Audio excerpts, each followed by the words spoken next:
Chapter 243. After teasing Zhu Hao, Qin Haodong took the little fellow directly to Daddy's security company. After lunch, he asked the little fellow, Damao and Ermao, to play on the training ground, and he began to upgrade all the members of the company collectively. The order of upgrading was from high to low. Qi Weiner reached the second level of covert power after taking the spirit culturing elixir last time. She was the person with the highest cultivation in the whole company. Below her were Nailan Wushuang, Zhang Tiniu, Chen Fugue, Yao Chanshan, and the 6 people of the divine mercenaries, who were all stuck in the bottleneck of the 9th level of overt power. Qin Haodong sent someone to replace Yao Chanshan, Chen Fugue, and the divine mercenaries who were on a mission. He gathered everyone in the underground warehouse and began a collective closed-door training. First, he asked Qi Weiner to sit cross-legged and gave her a spirit-strengthening elixir. Everyone was silent, and their eyes were focused on Qi Weiner's delicate cheeks. They wanted to see the effect of this elixir. Generally speaking, after the cultivation reached the covert power, every level was a huge threshold. She had just broken through, so it was very difficult for her to break through again. But with Qin Haodong, the medical sage, all kinds of high-level elixirs emerged one after another, and the breakthrough seemed to become very simple. 5 minutes after taking the spirit-strengthening elixir, Qi Weiner's breath began to rise gradually. 20 minutes later, it reached the peak with a bang. She broke through the 3rd level of covert power. Qin Haodong nodded. It seemed that the effect was good. He asked Qi Wan to consolidate her cultivation, and then gave Nailan Wushuang and the others 2 elixirs, a foundation-building elixir and an energy-enhancing elixir. Half an hour later, Nailan Wushuang broke through first, and then others also broke the bottleneck of the 9th level of overt power and reached the level of covert power. Qin Haodong was not satisfied with this. After letting them spend an hour to consolidate their cultivation, he took the spirit-strengthening elixir again.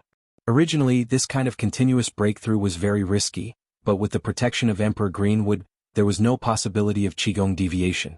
In the process of breakthrough, Zhang Tiniu had a little deviation, but it was soon corrected by Qin Haodong, who redirected the chaotic genuine Qi back to the right track. After another hour, Nailan Wushuang and the others all reached the 2nd level of covert power. From now on, Daddy's security company had more than a dozen masters above covert power. Even if all the masters of covert power in Jiangnan City were gathered together, they would not be as many as here. Not to mention their collective breakthrough and upgrade, the small yard of Lu Yade's house was very lively at the moment. It was so noisy that the threshold was almost broken by people. After Lu Yade and the cripple spread the news of the blood revival elixir in advance, more than 30 people came in the morning. These people had either seen Qin Haodong's magical medical skills last time or were brought here by them. Many people who got the news chose not to believe it. In their opinion, it was a joke that Chinese medicine could cure leukemia completely. It was impossible. After Lu Yade announced the price and requirements of the blood revival oral liquid to everyone, she officially began to sell the medicine. The first one to buy the medicine was Ma Sanbao. He had witnessed the magic of Qin Haodong's medical skills and the magic effect of the cripple, so he trusted the medicine created by Qin Haodong the most. After paying 2 yuan for the medicine and a deposit of 500 yuan, he hurriedly took a bottle of blood revival oral liquid and drank it up. Others were not in a hurry to buy the medicine, but waited to see the effect of Ma Sanbao's medicine. 5 minutes later, Ma Sanbao's spirit was getting better and better. The whole person seemed to be 10 years younger. His pale face was rosy and several obvious lumps on his body had disappeared. He cried excitedly, "I'm all right. I'm really all right. Hurry up and buy it. The medicine developed by the medical sage is absolutely effective. If you don't believe the medical sage, you are a fool. I'm going to the hospital to have a blood test now." After that, he ran out of the yard and rushed to Jiangnan Hospital. With him as a living advertisement, people in the yard couldn't wait to buy the blood revival oral liquid. The medicine was only 2 yuan in total. They couldn't buy it at a loss, nor could they buy it at a loss. They were just afraid that they would eat other diseases. Now that they saw Ma Sanbao was full of energy, they had no more worries. Soon, more and more people took the blood revival oral liquid. These people couldn't help but shout excitedly. Those who had a fever stopped and the lumps on their bodies disappeared.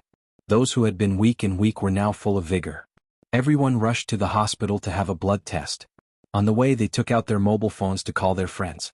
"Third brother, come quickly. The blood revival oral liquid is real. I just drank it. Now I feel very good. I'm going to the hospital to have a blood test." "Second uncle, the results of my blood test came out. Guess what? All the indicators have returned to normal. I'm all right. I'm a healthy person now. Come quickly or the oral liquid will be sold out. Tai Zi, the medical sage's medicine is really good. I've not only drunk it but also had a blood test. All the blood indicators have returned to normal. I'm all right. I tell you, there are only 100 blood revival oral liquid. If you come late, you'll miss this once-in-a-lifetime opportunity. Under the promotion of many physical advertisements, a large number of leukemia patients swarmed to Lu Yage's home. Fortunately, there were Ma Sanbao and other cured patients to maintain order, otherwise it would be really chaotic. In the general manager's office of Wilson Pharmaceutical Company, Huang Weili was pacing back and forth. When he thought of the 2 million yuan he had lost, he felt a pain in his heart. He was determined to find a way to earn the money back. Just then, a little punk with a shaved head ran in from outside. "Boss, something happened. Something big happened." The little punk said breathlessly. "Look at you. Haven't you learned to calm down after following me for so long?" Huang Weili suddenly thought of something and said excitedly, "What's the big deal? Did you find out where Lu Yage hid the goods?" After he came back that day, he was still not reconciled.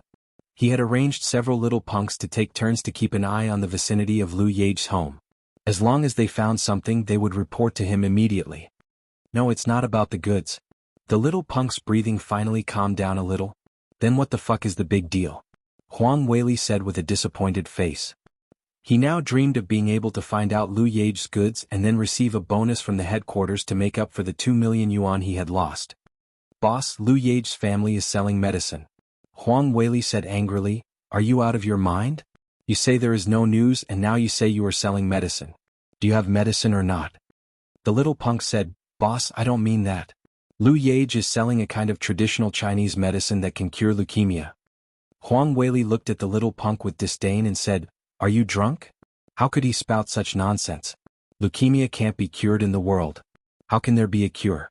Traditional Chinese medicine can't cure it." The little punk said eagerly, "Boss, it's true. I heard that the medicine developed by the young man known as the medical sage can really cure leukemia." Huang Weili became more and more impatient and said, "The more you talk, the more excited you are, right? You don't have leukemia. How do you know it works?" "Boss, I don't have leukemia, but I saw it with my own eyes." The little punk said, "Now there are a lot of people with leukemia who buy medicine there. After they take it, they are like different people. Moreover, many people have got back the test results. I heard that the blood items in the test have returned to normal. I pretended to be a leukemia patient and got in. I looked at the test sheets of several people. Indeed, all the indicators were normal." Hearing this, Huang Weili grabbed the collar of the little punk and said, "Are you sure you didn't lie to me?" "Boss, how dare I lie to you? I also know that this matter is of great importance, so I ran back to report it to you." Huang Weili cried with red eyes, "Did you really see the test sheets of those people?" "I've seen it. Not only their test results, but I've also carefully read their medical records. It's absolutely true. Lu Yage's way of selling medicine is very special. Everyone has to pay a deposit before buying medicine. When they get back the test results and medical records, they will hand in the deposit. I saw it with my own eyes. Those people are really cured." Huang Weili let go of the bald hooligan's collar and began to pace quickly on the ground. His brain was working at full speed. Everything in front of him was definitely a once-in-a-lifetime opportunity for him. A Baikong sting which could only inhibit leukemia had been sold at a sky-high price. If he could get the formula to cure leukemia, it would be a great fortune. Not to mention 2 million yuan, even 2 million yuan could be obtained. He must get that kind of medicine in his hands. After making up his mind, he turned to the bald punk and said, "Is Lu Yage's family still selling medicine now?" "Still selling, but it should be soon. I heard that there are only 100 copies. There will be no more after they are sold out." Huang Weili took out a bank card and said, "Take this card and buy me a copy no matter how much it costs." The little punk said, "Boss, we can't buy their medicine or I will bring one back for you." "How much?" "I have 1 million yuan in this card." "Isn't it enough to buy a copy?" Huang Weili asked. In his opinion, this kind of medicine that could cure leukemia at one time should definitely be sold at a sky-high price. "It's not about money. Their medicine is very cheap, 2 yuan a copy." "What? How much?" Huang Weili almost bit his tongue. 2 yuan. The little punk held out 2 fingers and said, "Are you sure you're not kidding me?" Huang Weili couldn't believe it. The lunchbox was 10 yuan a copy. How could such a medicine be sold for 2 yuan? The little punk said with a face of grievance, "Boss, it's really 2 yuan. I saw many people buy it like this." Huang Weili said angrily, Then why do you say it's difficult to buy? Are you a pig brain? Why don't you bring back a few copies?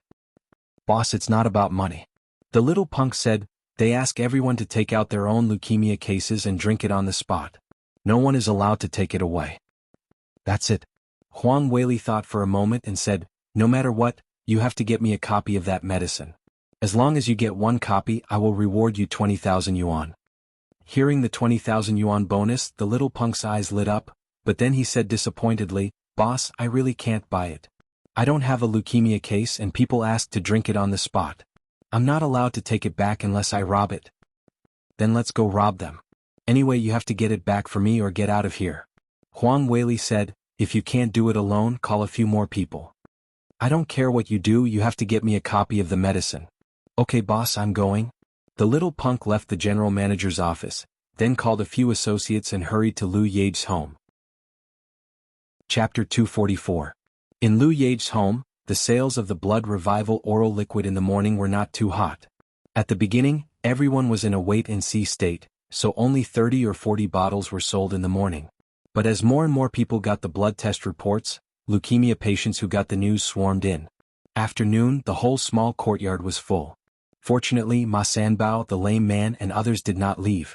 They stayed with Lu Yage to maintain order. They collected the deposit and checked the medical records. It was in good order. The number of blood revival oral liquid was limited. Soon there was only one bottle left. At this time, a bald patient wearing a big mask came to Lu Yage. He gave Ma Sanbao a deposit of 500 yuan and 2 yuan for the medicine. Then he gave the medical record in his hand to the lame man and reached out to Lu Yage to get the medicine. Cripple took the medical record book. He thought that this was the last one and wanted to call it a day. However, he suddenly realized that something was wrong. This medical record book was much newer than the others. When he opened it, the date was clearly from today and the cause was a cold. No, this medical record is fake. The lame man cried to Lu Yage, you can't give him medicine. This man is a liar. Lu Yage had handed the medicine to the bald patient at this time. Hearing the lame man's cry, she was slightly stunned. She did not expect this to happen. At that moment, the bald patient snatched the glass bottle from her hand, turned around and ran. He was the bald gangster sent by Huang Weili to grab the medicine. Fortunately, he came in time and caught up with the last one. Lu Yage realized that the man was here to grab the medicine. She hurriedly cried, catch him. The man took the last medicine away. The patients in the hospital were disappointed. Hearing Lu Yage's cry, they immediately became excited. The last medicine was taken away. As long as they got it back, it was likely to be their own. Catch the bald man and get the medicine back. Amidst the roars and shouts, the crowd pounced on the bald-headed hooligan. However, the guy was prepared. Under the cover of several accomplices, he quickly rushed out of the yard, jumped on a motorcycle that was running and ran away. The people in the courtyard cursed at the back of the gangster, but there was nothing they could do. The medicine in Lu Yage's hand was completely sold out. The patients in the hospital were happy to buy the medicine. Those who didn't buy the medicine stamped their feet and beat their chests, regretting that they didn't believe it at the beginning. Although the medicine had been sold out, these people still gathered in the yard and were reluctant to disperse for a long time. The cripple sorted out the medical records and test sheets in his hands and handed them to Lu Yage. He sighed and said, it's a pity that one of the pills was stolen. Now there are only 99 medical records and laboratory results. Lu Yage said, when Dr. Qin comes, I will explain to him. It should not have much impact. Plus your share, there are exactly 100. Ma Sanbao cursed, I don't know where this grandson came from. It's not good to rob, but he wants to rob the medicine. Lu Yage said, although Dr. Qin only sells this medicine for 2 yuan, if you take it to the black market, people will fight for it for 200,000 yuan. It's normal for some people to think about it. I was too careless and failed to live up to Dr. Qin's expectations. At this point, a hint of guilt appeared on her face. The cripple said, it's my fault. I didn't check his medical records in time. It was too late when I found it. Just as they were blaming each other, there was a noise outside the courtyard. 7 or 8 reporters carrying long and short cameras came in. When they learned that Lu Yage was in charge, they immediately surrounded her. It turned out that a reporter named Lu Haiyang had gone to the hospital to take blood tests. He happened to meet a large number of leukemia patients who had been re-examined after being cured. When he learned that there was a medicine that could cure leukemia, his keen professional sense made him realize that this was a heavyweight news. Therefore, he didn't care about seeing a doctor. He immediately reported to the leader of his unit and then came here with his colleagues and interview equipment. When he arrived here, he found that he was not the only one who got the news. Reporters from several other news media units also rushed here. Lu Haiyang asked first, "Miss Lu, I want to ask you. Did you just sell a medicine that claimed to cure leukemia?" Lu Yage used to be a top graduate of the Jiangnan Institute of Foreign Languages. She had been a translator for many years, so she was no stranger to reporters. At the same time, she was very sensitive. She didn't know if Qin Haodong was willing to be interviewed by reporters or if he was willing to expose the blood revival oral liquid to the media. She hesitated and didn't answer this question. However, the cripple didn't think so much. He was very grateful after being cured by Qin Haodong. At this time, when he saw a reporter interview him, he immediately wanted to make Qin Haodong famous. He rushed to say, "Yes, we just sold 100 portions of the blood revival oral liquid. It was given to us by the medical sage." Seeing that the cripple had spoken, Lu Yage couldn't stop him. She could only let him go on. Lu Haiyang continued to ask, "Sir, can this blood revival oral liquid really cure leukemia? Everyone knows that leukemia is an incurable disease. Is this a hype?" Hearing someone questioning Qin Haodong, the cripple was immediately unhappy. He said with a sullen face, "Leukemia can't be cured because you haven't met the medical sage. If you had met him earlier, you would have been cured. Leukemia is just a piece of cake in the eyes of the medical sage." At this time, another reporter asked, "Sir, who are you? Why do you always speak for the medical sage? Who is this medical sage?" "You are a reporter. Why don't you even know the medical sage? Haven't you seen the news that the medical sage cured old Maldini some time ago?" The cripple despised the reporter and continued to say, "The medical sage is Dr. Qin. Although he is only in his 20s, his medical skills are absolutely unparalleled. As for why I speak for him, it is because he cured my illness. He not only cured my leukemia, but also cured my leg that had been lame for more than 10 years. From a professional point of view, what a reporter wanted was news points and click-through rates. At this time, another reporter said, "Sir, I think what you said is a little too outrageous. Is the medical sage so magical? Could it be that you're a shill for him?" This question, which was similar to a provocation method, immediately aroused the lame man's anger. He said angrily, "How could I be a shill? Today the medical sage sold 100 portions of the blood revival oral liquid and cured 100 leukemia patients. Ask them if these people are shills." The medical sage is not a shill. The medical sage is our savior. You are not allowed to insult him. Dr. Qin is the best doctor in Wuxia. His medical skills are unparalleled. He is a medical sage. Dr. Qin is a really good doctor. He has a benevolent heart. Long live Dr. Qin. These cured patients were really grateful to Qin Haodong. Not only had he cured their leukemia, but he had also only charged 2 yuan for a portion of medicine. For them, he was a life-saving living bodhisattva. For a time, the cheers of "long lived" were earth-shattering and resounding through the sky. At the same time, the cameras in the hands of the reporters kept crackling, capturing this rare scene. At Jiangnan Hospital, when it was almost time to get off work, Zhang Xiaoping, the attending doctor of the hematology department, hurried into the office of Zhang Xiaoan, the vice director, with a thick stack of medical records. "Yesterday's medical record was not my misdiagnosis. Someone really can cure leukemia," Zhang Xiaoping said excitedly. Zhang Xiaoan said, "How is that possible? Leukemia is an incurable disease. This is the world's consensus. Even if there is a day when it can be cured, the first case will not appear in Jiangnan City. It must appear in the World Medical Association of M country." Zhang Xiaoping said, "Brother, you are wrong this time. Look at what this is." As he spoke, he handed a stack of medical records in his hand to Zhang Xiaoan. Zhang Xiaoan looked through the medical records in his hand, and the expression on his face became more and more surprised. Finally he said, "So many leukemia patients were cured at one time? Is this true? Is there something wrong with the computer program?" "Absolutely not." Zhang Xiaoping said, "First of all, I have seen the patients in these cases. They are really in good spirits, no different from normal people. In addition, I have also inquired that it is not only our hospital that has received so many leukemia patients. For example, the Central Hospital and the Chinese Medicine Hospital have also received many similar cases. They all suffered from leukemia in the early stage and now they are cured at one time. So this is not a problem with our computer. My God! Who the hell is this? He cured so many leukemia patients at one time. Is it a world-famous expert who came to Jiangnan City?" Zhang Xiaoan raised his hand and patted his head, which was a little swollen because of the excessive shock. He asked, "Have you ever found out what is going on? How many leukemia patients have been cured? Which hematology specialist did it this time?" Zhang Xiaoping said, "Brother, you are wrong again this time. I have inquired about it. It is a young Chinese medicine practitioner in his 20s who cured these leukemia patients. His name is Qin Haodong. He has just invented a new medicine called blood revival oral liquid. As long as the patients take this medicine, they will be cured immediately." According to those patients, Qin Haodong only sold 100 portions of blood revival oral liquid today. All patients who have taken this medicine have been cured 100% of the time. That is to say, this medicine has no risks and the cure rate is very high. Oh my God, how is this possible? How is this possible? Zhang Xiaoan was so shocked that day. As an expert in Western medicine, he had never been optimistic about Chinese medicine. He did not expect that Chinese medicine would teach him a lesson today. He had magically developed an effective medicine to cure leukemia. After calming down, he said, "Take your things and come with me to see the dean." Zhang Xiaoping did not respond for a moment.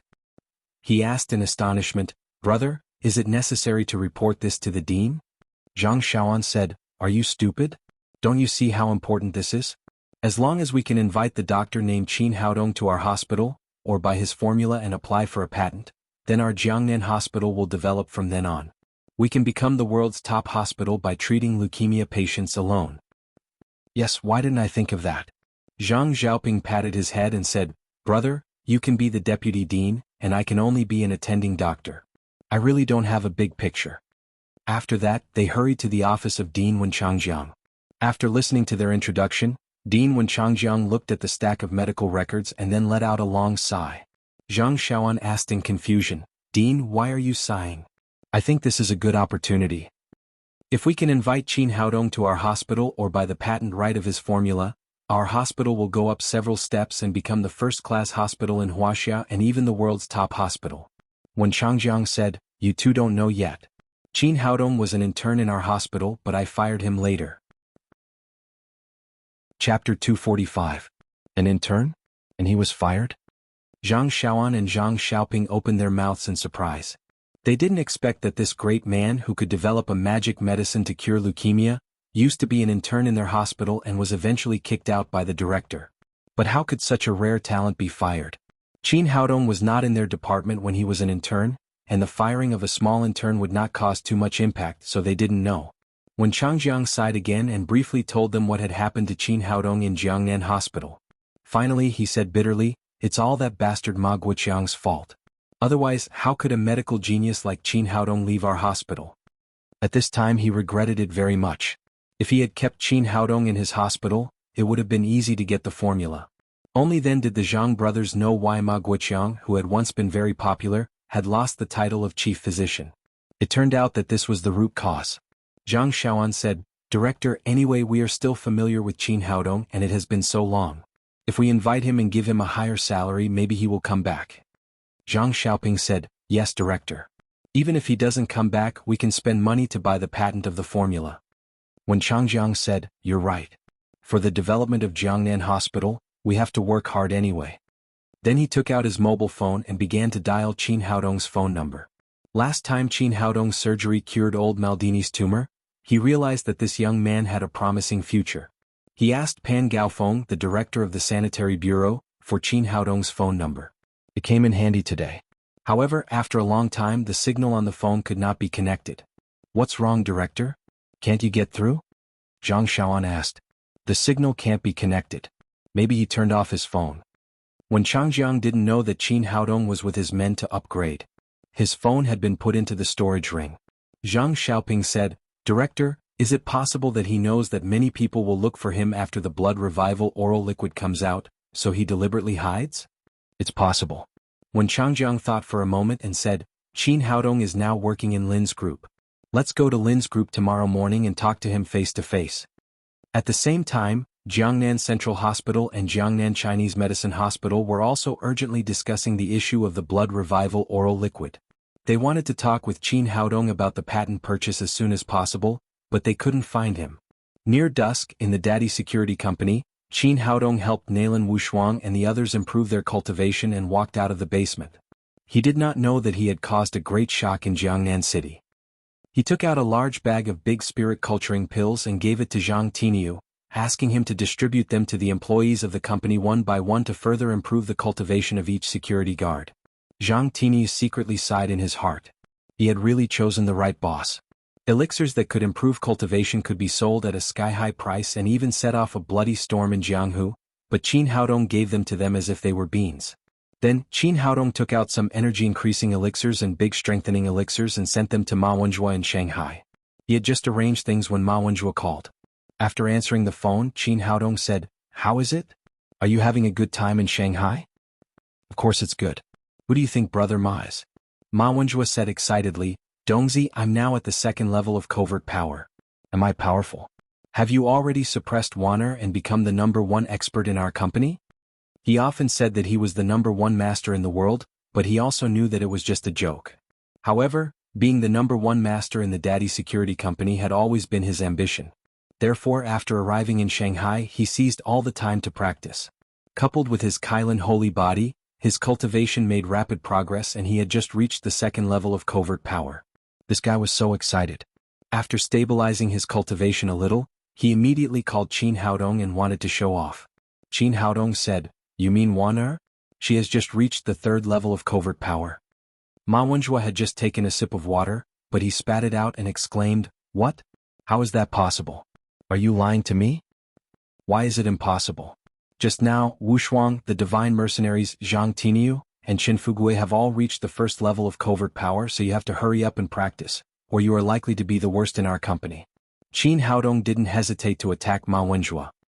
He seemed to have seen his good brother's distorted face. Ma Wenjue was so aggrieved. He originally wanted to show off his cultivation progress, but he didn't expect to be the slowest in the company. However, he was still a little unwilling and said, "What about you? How are you now? How can I be a little stronger than you?" Of course, he was unwilling to be defeated. He wanted to use this to make a comeback. The last time he left, Qin Haodong was only at the 9th level of overt power. No matter how fast his cultivation was, he couldn't surpass him. Qin Haodong smiled and said, "I am indeed a little slow. I have just reached the 5th level of covert power." After he finished speaking, he heard the sound of a chair falling over on the other side of the phone. Ma Wenjue had been beaten black and blue. He got up from the ground, picked up the phone again and said, "What kind of monster are you? Did you take a rocket? How can you improve so fast?" Qin Haodong said, "I just refined a new batch of elixirs. I have sent someone to send them to you. It is estimated that you will receive them tomorrow morning. At that time you can at least improve by 1 level." Ma Wenjue knew why everyone had improved as a whole. It was not because their qualifications were better than his, but because of Qin Haodong's elixirs. He said excitedly, "That's great. You are my good brother after all. I don't care if you surpass me. I can't let Wan'er surpass me. Hurry up and practice. Don't be busy with girls all the time. Otherwise you may really become the worst in our company. My brother Xiaoma is very talented. How can he be the worst? Just wait for me to surpass you, scum." The two men quarreled for a while and then hung up. After everything was done, Qin Haodong took his daughter and Damao and Ermao to Lu Yage's house. After seeing him, Lu Yage said guiltily, "Dr. Qin, I'm sorry. I didn't do what you asked me to do." "What's wrong? Didn't you sell the elixirs?" Qin Haodong asked in astonishment. In his opinion, the effect of the blood revival oral liquid was amazing, so it should sell very well. No, the elixirs sold very well. They were sold out soon, but one was robbed. I only have 99 recovered medical records in my hand now. Lu Yage said as she sent the medical records in the file bag to Qin Haodong. "Oh, it doesn't matter. It's not a big deal to lose one." Qin Haodong comforted Lu Yage and said, "How could someone rob the elixirs? Do you know who did it?" Lu Yage told him about the bald gangster who pretended to be a leukemia patient and robbed the blood revival oral liquid. Finally, she said, "I don't know that person, but later I heard from others that I had seen that person in Wilson Company. He was a gangster under Huang Weili." "Huang Weili, this guy is quite fast." Qin Haodong smiled but didn't care. Once the blood revival oral liquid went on the market, it would inevitably attract the attention of Wilson Company. This was what he had expected, but he hadn't expected it to come so fast. Lu Yage said worriedly, "Dr. Qin, I guess Huang Weili must have a bad idea. The reason why he sent people to rob the elixirs is to study the blood revival oral liquid. The laboratory of Wilson Company is very powerful. If the formula is cracked by them, your loss will be great. You'd better take the formula and apply for a patent. I used to have a classmate who worked in the patent office. Do you want me to contact him? Qin Haodong smiled confidently and said, no need. Let them play with it. No one in the world can crack my formula. What a joke. How could the elixir refined by Emperor Green would be so easily deciphered by others? No matter how advanced their instruments were, it would not work. Oh, that's a relief. Lu Yage breathed a sigh of relief. When she learned that the stolen blood revival oral liquid was likely to cause the formula to be cracked, she had been worried about it. Now she was relieved. After putting away the medical records, Qin Haodong asked, Sister Lu, Nyonyo has been cured. What are you going to do next? Lu Yage said, I haven't thought about it yet, but I'm going to take care of Nyonyo and go to school first and then find a job. Qin Haodong said, I'm going to set up a pharmaceutical company soon. Come and help me. Through these 2 days of observation, he still appreciated Lu Yage very much. This woman seemed to be weak but had a firm character. Moreover, she was cultured, smart and capable of handling affairs. She would definitely be the best assistant to Lin Momo if she was trained well. That's great. Thank you, Dr. Qin. Lu Yage was overjoyed and said. She had been taking care of the sick Nyonyo at home for 2 years. Her resume was blank, so it was very difficult for her to go out and find a job. Well, that's settled. You should arrange your family as soon as possible. Wait for my call. I should go to work soon. Then Qin Haodong returned to Lin's villa with 99 medical records. Lin Momo had already gotten off work. When she saw Qin Haodong enter the house, she said excitedly, Today, the board of directors has preliminarily agreed that as long as you can provide evidence that the blood revival oral liquid can completely cure leukemia, the company will agree with your proposal and give you 51% of the shares. No problem. The evidence is all here. Qin Haodong gave Lin Momo the 99 medical records he had just retrieved, plus the lame man's one. Great. With these things, the board of directors will definitely approve it. Lin Momo said excitedly. After the discussion, they went to have dinner together, but they didn't know that there was a huge wave on the internet. In the era of new media, the speed of news was amazing, almost synchronized with the events. After interviewing the lame man in the afternoon, the reporters immediately posted the materials in their hands on the internet.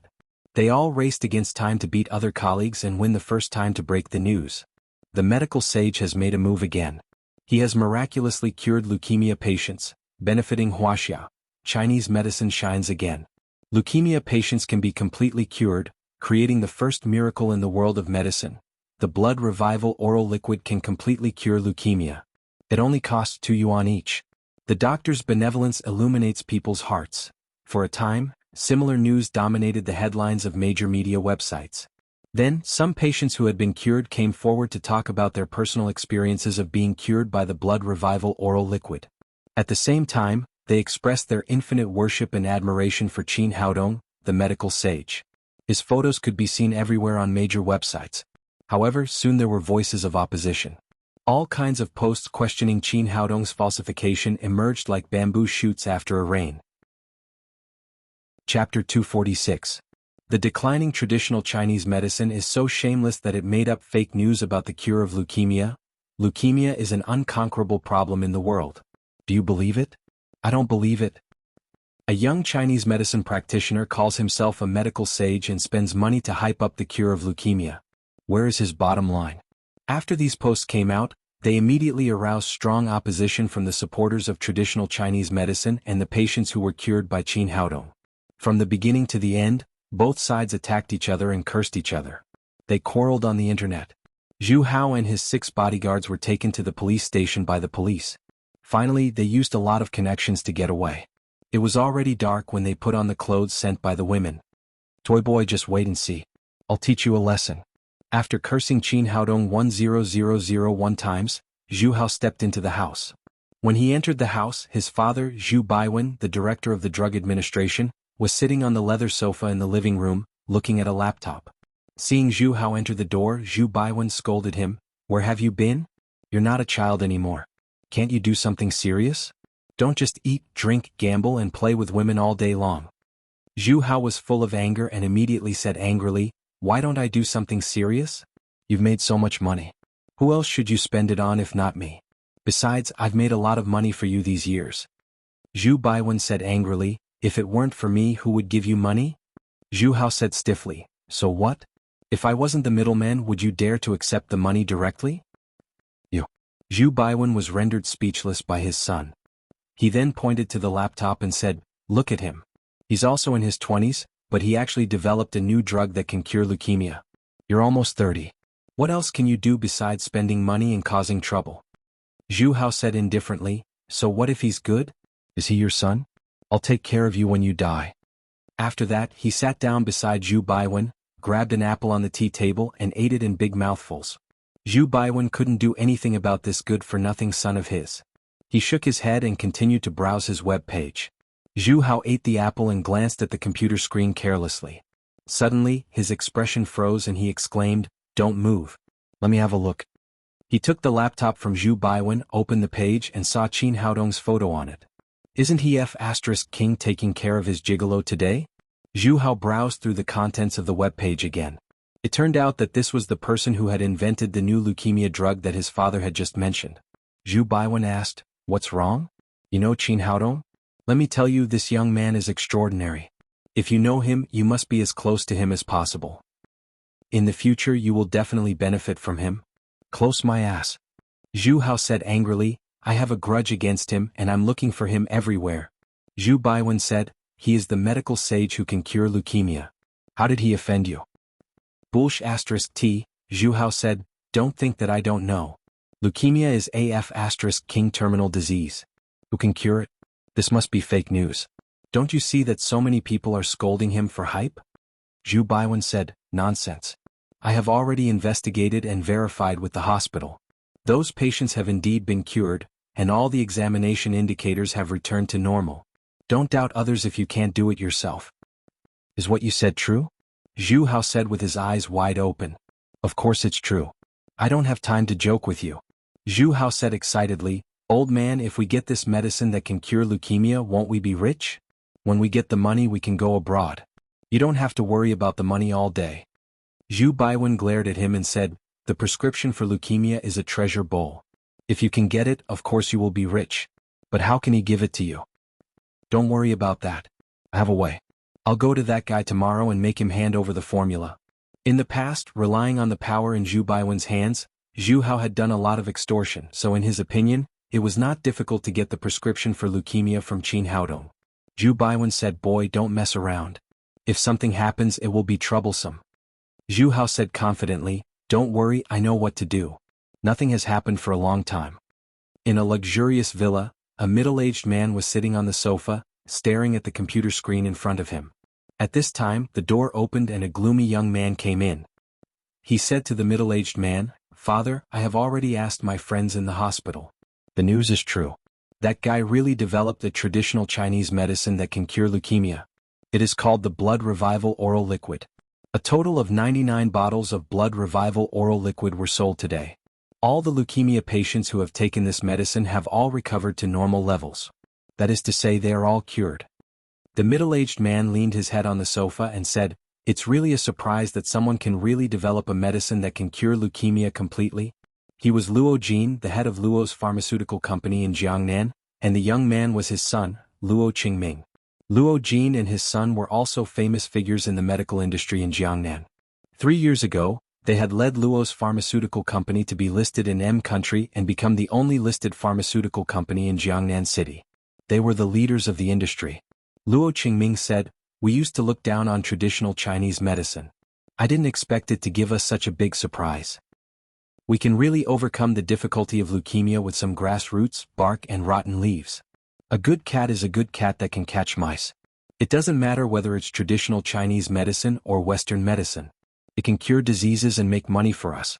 This traditional Chinese medicine formula is a golden hen that can lay eggs. Luo Jin suddenly sat up from the sofa and said with his eyes shining, the formula of the Blood Revival Oral Liquid is in the hands of that young Chinese medicine practitioner. As long as we can get it, Luo's pharmaceutical company will soar in our hands and be unstoppable. Luo Qingming said gloomily, Father, why don't I take someone to tie him up now? As long as he enters our Luo's group, I don't believe that he won't tell us the formula. You should change your way of thinking. Don't think about fighting and killing all day long. Luo Jin said, although our Luo's group started from the underworld, we are now serious businessmen. Luo's pharmaceutical company is also operating in a completely legal way. It's not easy to change from a black to a white. Now that we're clean, we can't go back to being black. Besides, I don't know how many eyes are staring at that young Chinese medicine practitioner now. If you tie him up today, you will be arrested by the Public Security Bureau tomorrow. Luo Qingming said, "What are we going to do?" Luo Jin said, "Go through the normal channels first. Tomorrow you will talk to the young Chinese medicine practitioner. You can either cooperate with him to invest or buy the patent right of his formula. If it doesn't work, you can consider extreme measures. If we negotiate with him, what's our bottom line?" Luo Jin said, "If it's a joint venture, we can let him invest with his technology. As for the equity, we can even give him more than 50%. Luo Qingming said eagerly, "Father, how can we do that? In any case, we have to achieve absolute control. Otherwise, the company will not be under our control in the future." "You're wrong." Luo Jin waved his hand and said with a scheming look, "As long as he cooperates with us, no matter how many shares he controls, the company will be in our hands in the end. He is a young Chinese medicine practitioner who knows nothing. Can he manage the company by himself? So the most important thing now is to get his formula. As long as we have the formula, he may suddenly have a car accident one day." Speaking of this, Luo Jin laughed sinisterly. He used to be an underground hero in Jiangnan City, even earlier than Long Haixing. Although he later became a businessman, he still couldn't get rid of the gangster mentality. "I understand, father. You are far-sighted." Luo Qingming nodded repeatedly, but he said, "If he doesn't cooperate with us and asks to sell the formula at once, what's our bottom line? 2 billion. If he is willing to sell the formula, we can pay 2 billion yuan at most. 2 billion yuan is too much, isn't it? How many female stars can he sleep with? How many luxury cars can he buy with that?" Luo Qingming said painfully, "You're still too short-sighted. You have to look at everything in the long term. As long as we get the formula of this medicine, we can do some publicity, and the company's stock will rise more than that amount in the stock market." "I see, father," Luo Qingming said. "It's good that you know. Go to negotiate with Qin Haodong tomorrow. No matter how we cooperate, no matter what method you use, you must get the formula." After discussing the details, Luo Qingming left the room. Luo Jin poured himself a glass of red wine and took a sip. His face was full of uncontrollable excitement, as if he had seen the hope of success. He didn't know that Luo Qingming didn't intend to pay 2 billion yuan for the formula at all.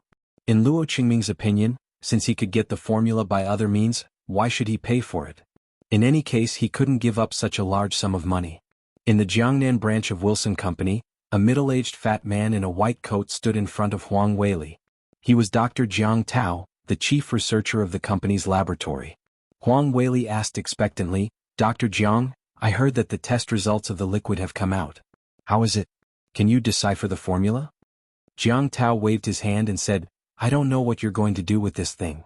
After a series of tests, there is nothing useful except plant fiber in it. I don't understand what the formula you're talking about is."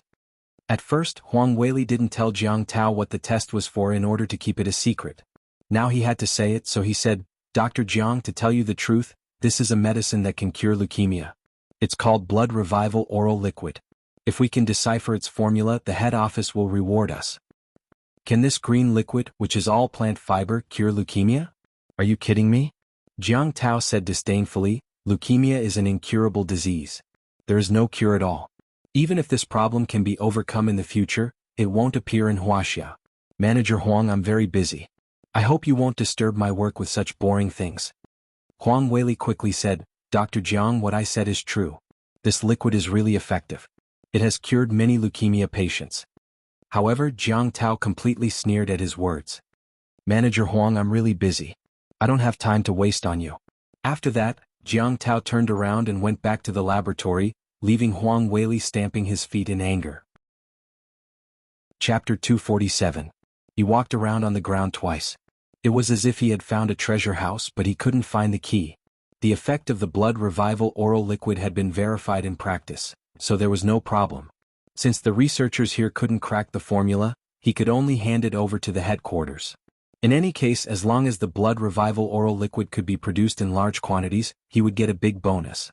Thinking of this, he took out his mobile phone and dialed Davis, the big boss of Wilson Company. The phone rang for a long time before a lazy voice said, "You're disturbing me so early. Give me a good reason or you'll die." Only then did Huang Weili realize that with the time difference between M country and Wuxia, it was exactly 7 or 8 o'clock in the morning over there, and this big boss had the habit of sleeping late. "Mr. Davis, I do have something very important to report to you," he said carefully. "Someone in Wuxia has developed a new drug to cure leukemia. Mr. Davis, I'm talking about a complete cure, not a remission. Now I've got a sample of this drug and I want to send it back to the company's headquarters. If the company can crack the formula of this drug, it'll be like having one more money printing machine." On the other side of the phone, Davis sat up from the bed and shouted at the phone, "Huang Weili, are you sure today is not April Fool's Day?" "Mr. Davis, I wouldn't dare lie to you. I'm telling the truth. This medicine is called the Blood Revival Oral Liquid. Many people in Wuxia have been cured." "Oh my God, how could this be?" Davis slapped his big bald head hard. It was known that B. Constantine brought huge profits to Wilson Company every year, even accounting for more than half of the company's total profits. If someone developed a drug that could cure leukemia completely, it would definitely be a disaster for them. After taking a deep breath and calming down, he asked Huang Weili about the Blood Revival Oral Liquid. "Huang, are you sure you're not lying to me? Didn't you tell me that traditional Chinese medicine is the most useless medical skill? How could they cure leukemia?" Huang Weili said awkwardly, "Mr. Davis, I don't know what's going on, but the Blood Revival Oral Liquid is really effective for leukemia. On the first day 100 patients were cured. The cure rate is 100%. Davis said, "Send someone to send it to M City by plane as soon as possible. Remember to be quick. Don't waste too much time." As the big boss of a pharmaceutical group, he had calmed down a lot. He believed that with his company's scientific research strength, as long as he got the Blood Revival Oral Liquid, he would soon be able to decipher the formula and achieve mass production one step ahead of Wuxia. "Yes, Mr. Davis. I'll arrange it now." Huang Weili hung up the phone and hurried to find his female secretary. He asked her to take half of the Blood Revival Oral Liquid and take the next flight to M country. That night, the Blood Revival Oral Liquid had stirred up 1,000 ripples, which had shaken the entire pharmaceutical industry. The next morning, Qin Haodong and Lin Momo sent the little fellow, who had been absent for a long time, back to kindergarten, and then went to Lin's group to hold a board meeting. There was only one topic of the meeting, which was the establishment of a large-scale pharmaceutical enterprise by Lin's group and Qin Haodong. Qin Haodong introduced the situation of the Blood Revival Oral Liquid and distributed 100 medical records to the directors present. After seeing the real effect of the Blood Revival Oral Liquid, the vote was 100% approved by Qin Haodong's proposal. Zhao Zhongchen and his son also voted in favor of it. Although they had opinions about Qin Haodong, it did not prevent them from making money. After all, the effect of the Blood Revival Oral Liquid was obvious. Once it was built and put into production, it would be a treasure bowl. Colorful money would flow into their pockets continuously. Since the board of directors had unanimously approved it, Qin Haodong and Lin Momo signed a cooperation agreement. Lin's group would invest 2.5 billion yuan to control 49% of the shares, while Qin Haodong would invest 500 million yuan and technology to control 51% of the shares. At the same time, because Qin Haodong had absolute control, the new company used the name he proposed, Tangmen Traditional Chinese Medicine Company Limited. The president of the company was still Lin Momo, who was also responsible for the establishment of the company. When forming the team of Tangmen Traditional Chinese Medicine Company, Qin Haodong proposed that Lu Yage be Lin Momo's personal assistant. Naturally, Lin Momo would not object. She immediately informed Lu Yage to come to work and start to work on the establishment of Tangmen Traditional Chinese Medicine Company. After the discussion, Qin Haodong became a hands-off boss again. Everything was handed over to Lin Momo. He went directly back to the infirmary to continue working as a healthcare doctor. As soon as he entered the room, he saw Wen Changjiang, the director of Jiangnan Hospital, chatting with Fatty Zhang, followed by Zhang Xiaoan and Zhang Xiaoping. Fatty Zhang was just a healthcare doctor who could not enter a regular hospital. When he saw the director of Jiangnan Hospital, he was busy making tea and chatting with the three people with a flattering face. When Changjiang had just picked up the teacup. When he saw Qin Haodong enter the door, he quickly stood up and stretched out his hands to greet him enthusiastically. "Dr. Qin, you're back." Although Qin Haodong did not hate Wen Changjiang, he did not have any good impression of him. It was easy for him to guess the purpose of his visit at this time. He casually reached out and shook hands, then said lightly, "Deputy Director, what can I do for you?" "Here's the thing, Dr. Qin. I'm here to recruit talents on behalf of Jiangnan Hospital today. When Changjiang said with a smile on his face, Dr. Qin, it's a waste of talent for you to be a healthcare doctor here with your medical skills. Now our hospital just needs a deputy director. As long as you agree, you can go to Jiangnan Hospital now. Fatty Zhang's eyes almost popped out of their sockets. They were both healthcare doctors, but why was there such a big gap between them? He worried all day that he would be laid off, but Qin Haodong could easily be the deputy director of a top hospital. Qin Haodong smiled slightly and returned to his seat. He said lightly, "Thank you for your kindness, Director Wen. It's good for me to be a healthcare doctor here. I won't go to your place to make trouble." He refused? He refused? Although Zhang Jijia knew that Qin Haodong was very powerful, he did not expect that he could even refuse the position of deputy director.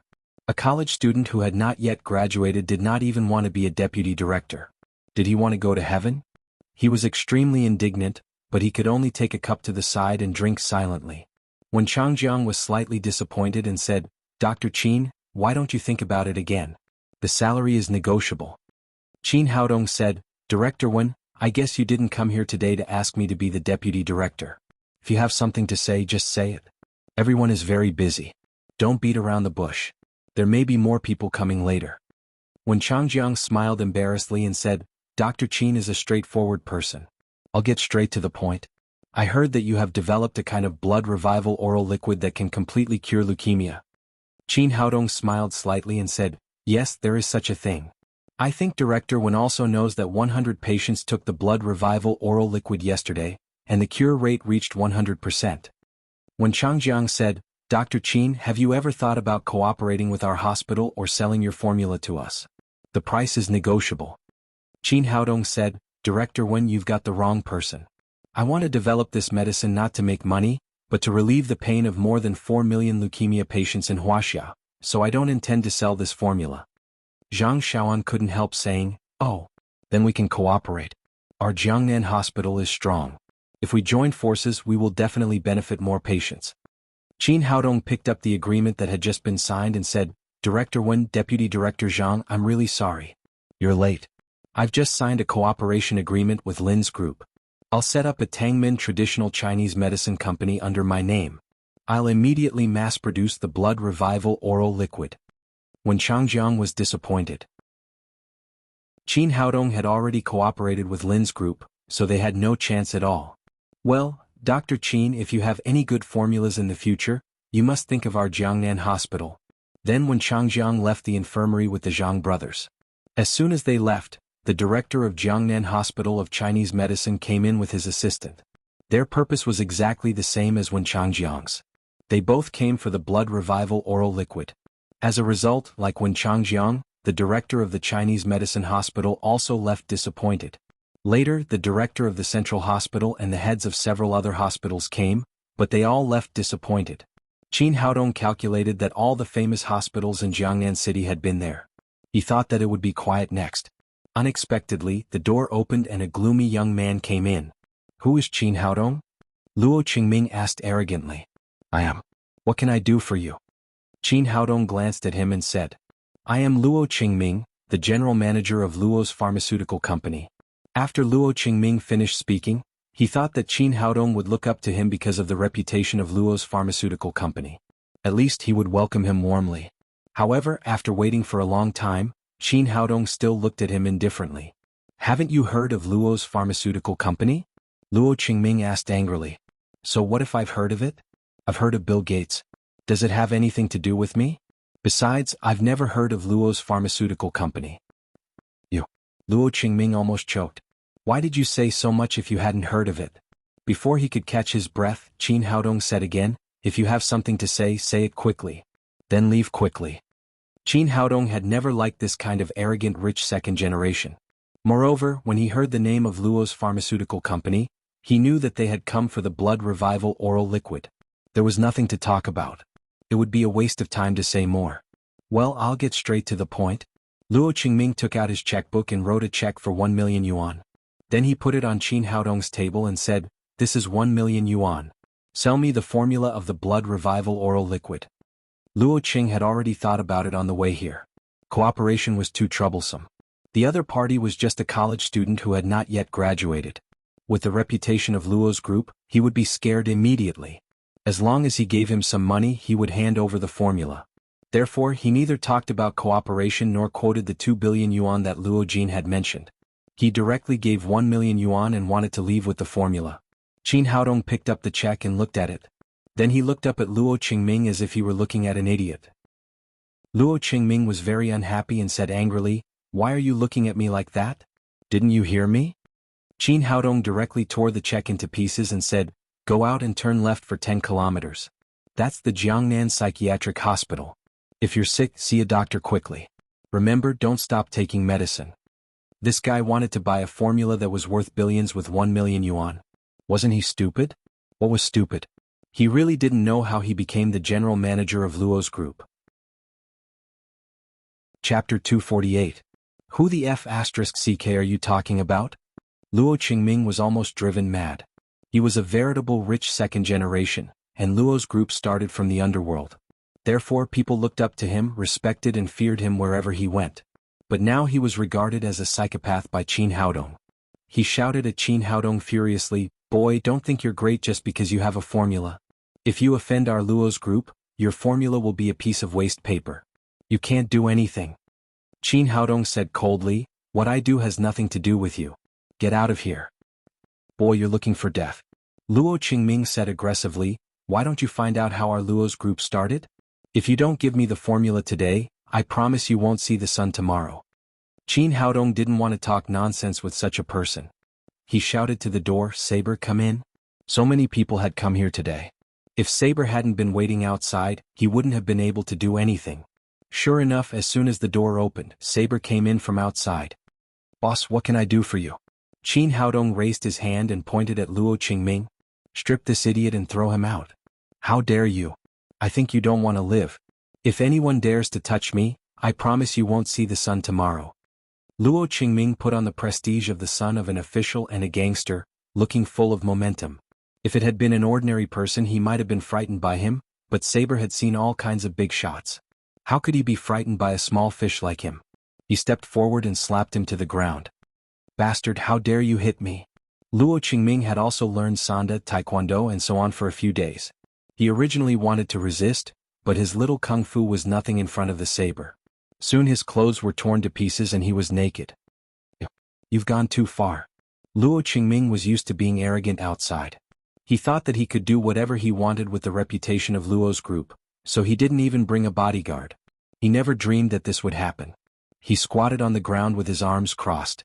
There was fear, anger and grievance on his face, but no arrogance and pride.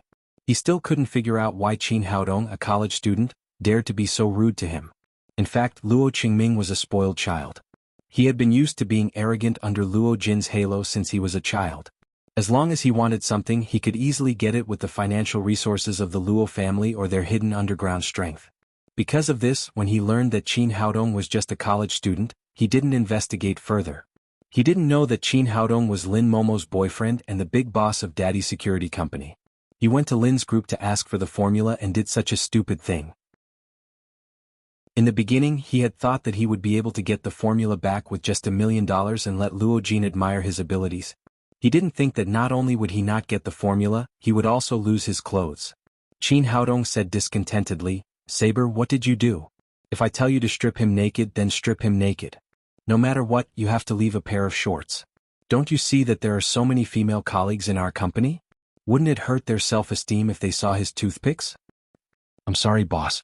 I was excited and didn't think too much," Saber said awkwardly. "Excited my ass. He's a man. Do you have any special hobbies?" "Don't be angry, boss. I'll find a way now." Saber looked around. There were no other clothes in the room, but he saw the trash can next to him at a glance. He took the garbage bag off the trash can and put it over Luo Qingming's head with the garbage inside. Although the garbage bag was not too big, it was able to cover the key part of Luo Qingming's waist. However, Luo Qingming looked more and more pitiful. His naked body was covered with all kinds of garbage. After that, Saber grabbed Luo Qingming's hair and dragged him out of the infirmary. When he arrived at the gate of Lin's group, he kicked Luo Qingming's butt and directly kicked him out. Luo Qingming got up from the ground and ran directly to the parking lot, no longer caring about anything else. Lin's group was so big that there was still a distance between the entrance and the parking lot. His strange outfit immediately attracted curious onlookers. Young man, what are you doing? Body art? Young man, what do you mean by wearing a plastic bag? Are you calling on everyone to pay attention to environmental protection? Are you running to protect the environment? Young man, what's your slogan for running naked? Is it world peace? Luo Qingming was going crazy. He roared wildly at the people around him, "Get the F***ck out of here. Damn it, he's a madman. I thought it was body art. No, he looks familiar. I remember now. Isn't he the general manager of Luo's group?" It was so shameful that someone in the crowd recognized him. Luo Qingming covered his face with one hand and carried the plastic bag around his waist with the other. He ran forward crazily. Fortunately, the driver he brought had good eyesight and responded quickly. He drove the car over in time. Luo Qingming opened the door and got in the car. Then he ran away. Saber returned to the infirmary and reported to Qin Haodong, "Boss, I've dealt with that fool. I really don't know where he came from." Qin Haodong turned to Zhang Jijie and said, "Do you know what's going on with Luo's pharmaceutical company?" "You really haven't heard of Luo's pharmaceutical company?" Zhang Jijie said with a surprised face. He had just thought that Qin Haodong was pretending to be confused and deliberately said that he had never heard of it. Qin Haodong said, "I really haven't heard of it. Is it very famous?" "It's more than famous. It's frighteningly famous." Zhang Jijie said, "Luo's pharmaceutical company is the only company in the Jiangnan pharmaceutical industry listed in M country, so the Luo family is rich. In addition, they used to have a gangster background, so they have always been able to do whatever they want in Jiangnan City. The man just now is Luo Qingming, the son of Luo Jin, the chairman of Luo's group. Now he is the general manager of Luo's pharmaceutical company." Qin Haodong said, "Such a brainless fool is the general manager. I really don't know how they got listed." Zhang Jijie said, "Luo Jin, the head of Luo's group, is really a character. He has a brain and a means to deal with things. Luo Qingming is much worse than his father. He is completely a spoiled child. Maybe it's been too smooth these years, so he doesn't use his brain to deal with things." Qin Haodong shook his head. In recent years, there had been a lot of rich second generations of officials in Wuxia. There were many elites among them, but most of them were brainless idiots. They had cheated their parents and grandfathers. Since ancient times, great talents had suffered many hardships. It was true that the playboy was a young man. While he was sighing with emotion, the door was pushed open from the outside with a bang. Zhu Hao came in with his 6 bodyguards. Zhu Hao said proudly, "Toy boy, you didn't expect that I would find you so soon." He thought that Qin Haodong had offended him and must be trying to hide. He didn't expect that Qin Haodong didn't take him seriously at all. Qin Haodong said with a smile, "Why are you looking for me? Didn't you have fun yesterday? Do you want to do it again today?" Zhu Hao looked around. After making sure that there were no Damao and Ermao, he was relieved and said, "Boy, you killed my dog and made me." Originally he wanted to say that he made him run naked again, but he felt that it would be a little embarrassing to say that. He changed his words and said, "You made me very unhappy again, so I must let you pay the price today." Qin Haodong looked at him with a playful face and said, "Then tell me, what do you want me to do? Hand over the formula of the blood revival oral liquid, and we'll let bygones be bygones. I won't trouble you any more." Qin Haodong sighed. Nowadays there were more and more brainless people. Just now, there was someone who wanted to buy the formula for 1 million yuan, and now there was someone who wanted to take it for free. He didn't know if these people thought with their heels. In contrast, Zhu Hao was more greedy. Yesterday he had taken a fancy to Damao and Ermao, and just one night later, he had come to rob his formula. Qin Haodong really didn't know who gave him the courage. He said with a sullen face, "I don't want to say another word about your dog. You can't be too greedy. It's not too late for you to get out now, or it will be too late to regret later." Zhu Hao laughed wildly. When he had enough, he said, "Toy boy, you're still pretending. Without those 2 dogs, how can I deal with you?" In his opinion, Qin Haodong was weak and had no ability. As long as Damao and Ermao were not there, he could deal with him however he wanted. He waved to the bodyguards behind him and said, "Beat him until he hands over the formula." The 6 bodyguards were also full of anger yesterday. When they got their master's order, they immediately rushed over with their teeth and claws. They wanted to beat Qin Haodong violently and then strip his clothes to wash away their shame. However, as soon as they moved, the figure of Saber blocked their way, and then there was a storm of beating. Before the smile on Zhu Hao's face disappeared, he saw his 6 men lying on the ground like dead dogs, screaming like pigs being slaughtered. Saber grabbed Zhu Hao's collar, threw him in front of Qin Haodong and asked, "Boss, what should we do with this guy? Do you want to strip him and throw him out too?" When he heard the word strip, Zhu Hao trembled with fear. The experience of running naked yesterday had left a shadow in his heart. He didn't want to do it again. Fortunately, Qin Haodong waved his hand and said, "Forget it. It's boring to play the same game twice. You throw those guys out first. I'll have a good talk with Child Zhu." "Yes, boss." Saber took out the walkie-talkie and called in 2 more security guards. They took Zhu Hao's 6 bodyguards out of the infirmary. Qin Haodong looked at Zhu Hao and asked with a playful face, "Child Zhu, I don't understand where you got the courage to ask me for the formula of the blood revival oral liquid. Don't you know how much my formula is worth?"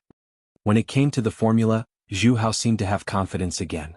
He said, "Even if it's worth a lot of money, it's just a traditional Chinese medicine formula.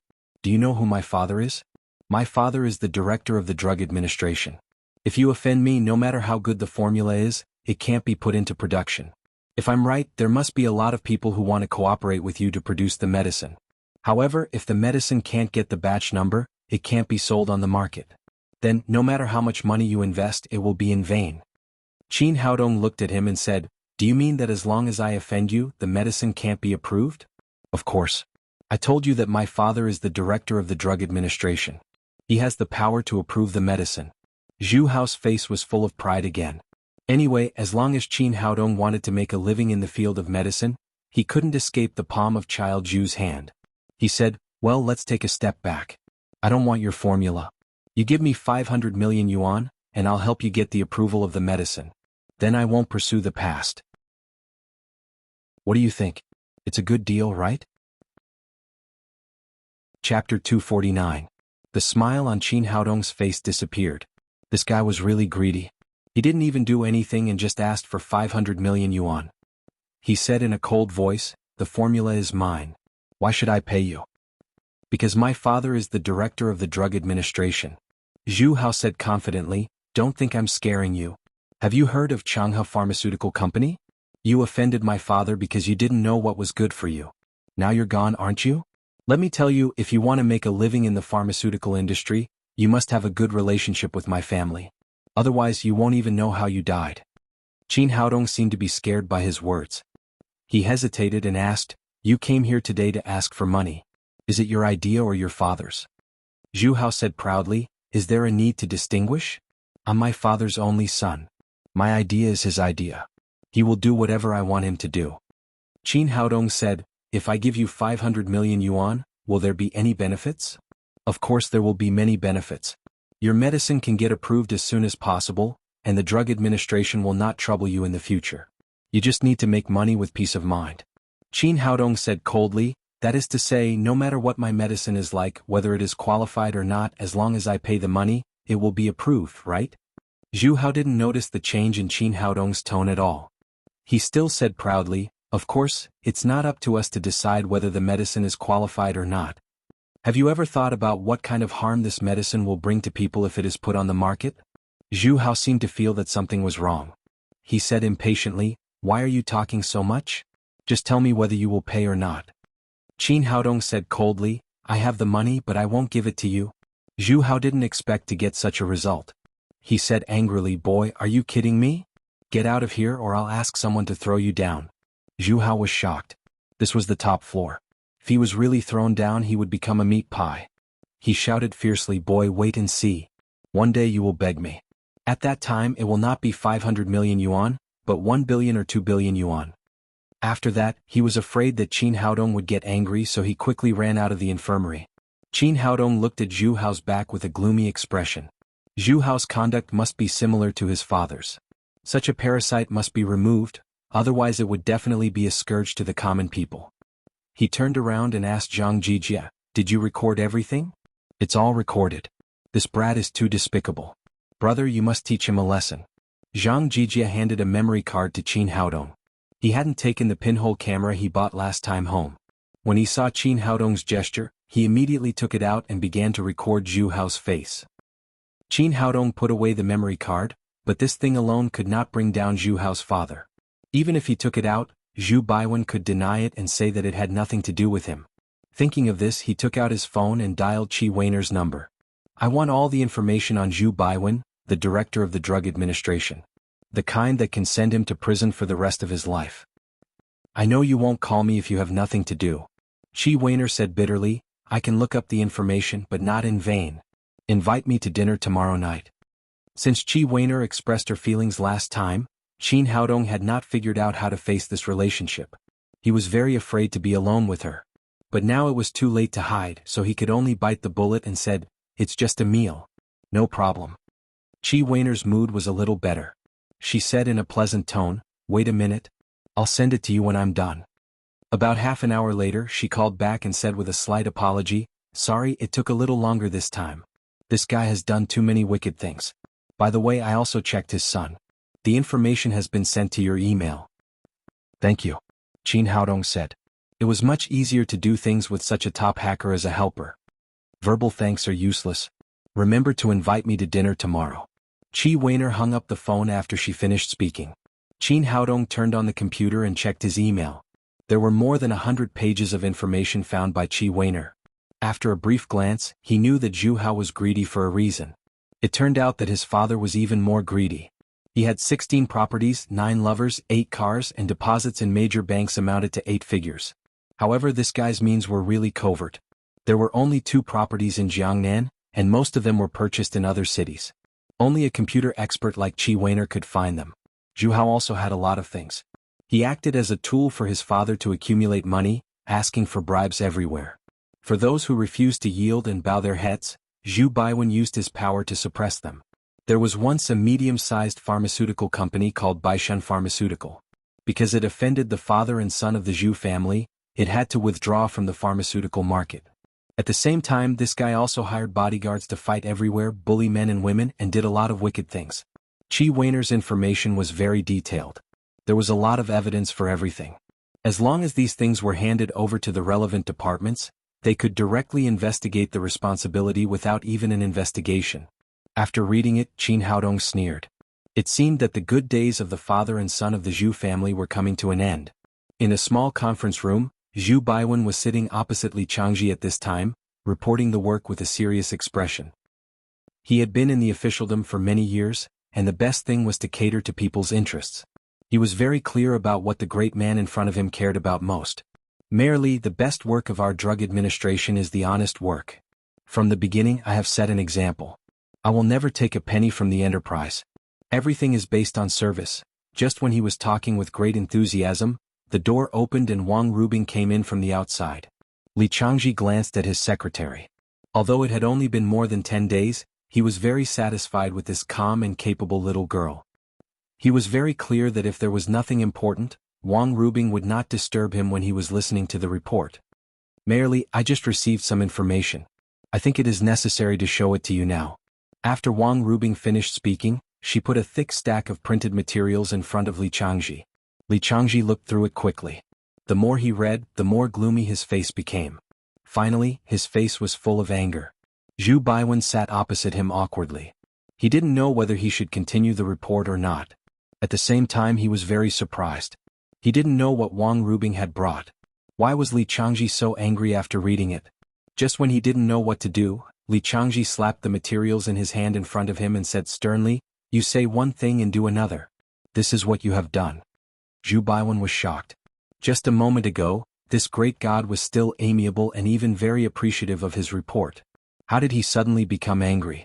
The answer should be in this stack of materials. He took it and looked at it. The more he read, the paler his face became. Finally, he directly collapsed in the chair. Merely Zhu Baiwen stammered for a long time, but he couldn't say a complete word.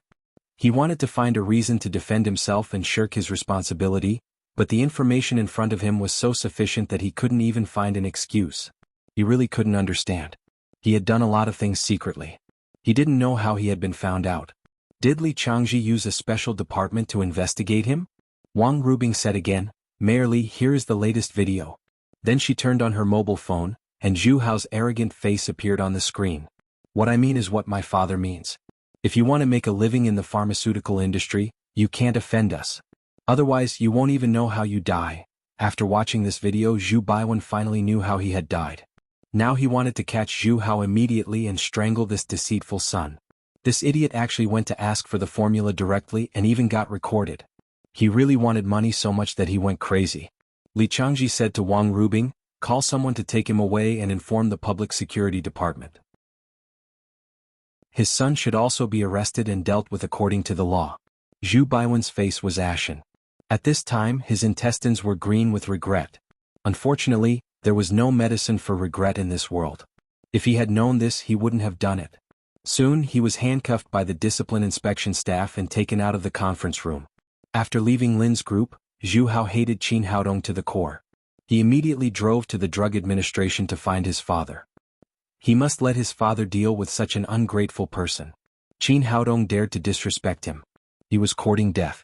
He even imagined the scene of Qin Haodong kneeling down and begging him. However, when he arrived at the drug administration, Zhu Baiwen was not there. The secretary told him that he had gone to a meeting. Zhu Hao didn't leave. He sat directly in the office and waited. He couldn't do anything until he dealt with Qin Haodong. After waiting for half an hour, the office door was opened. "Dad, you're back. I tell you, today you must deal with Qin Haodong." Zhu Hao was halfway through his words when he looked up and saw that it was not his father, Zhu Baiwen, who came in, but two policemen in uniform. Coincidentally, it was the two policemen who caught him running naked yesterday.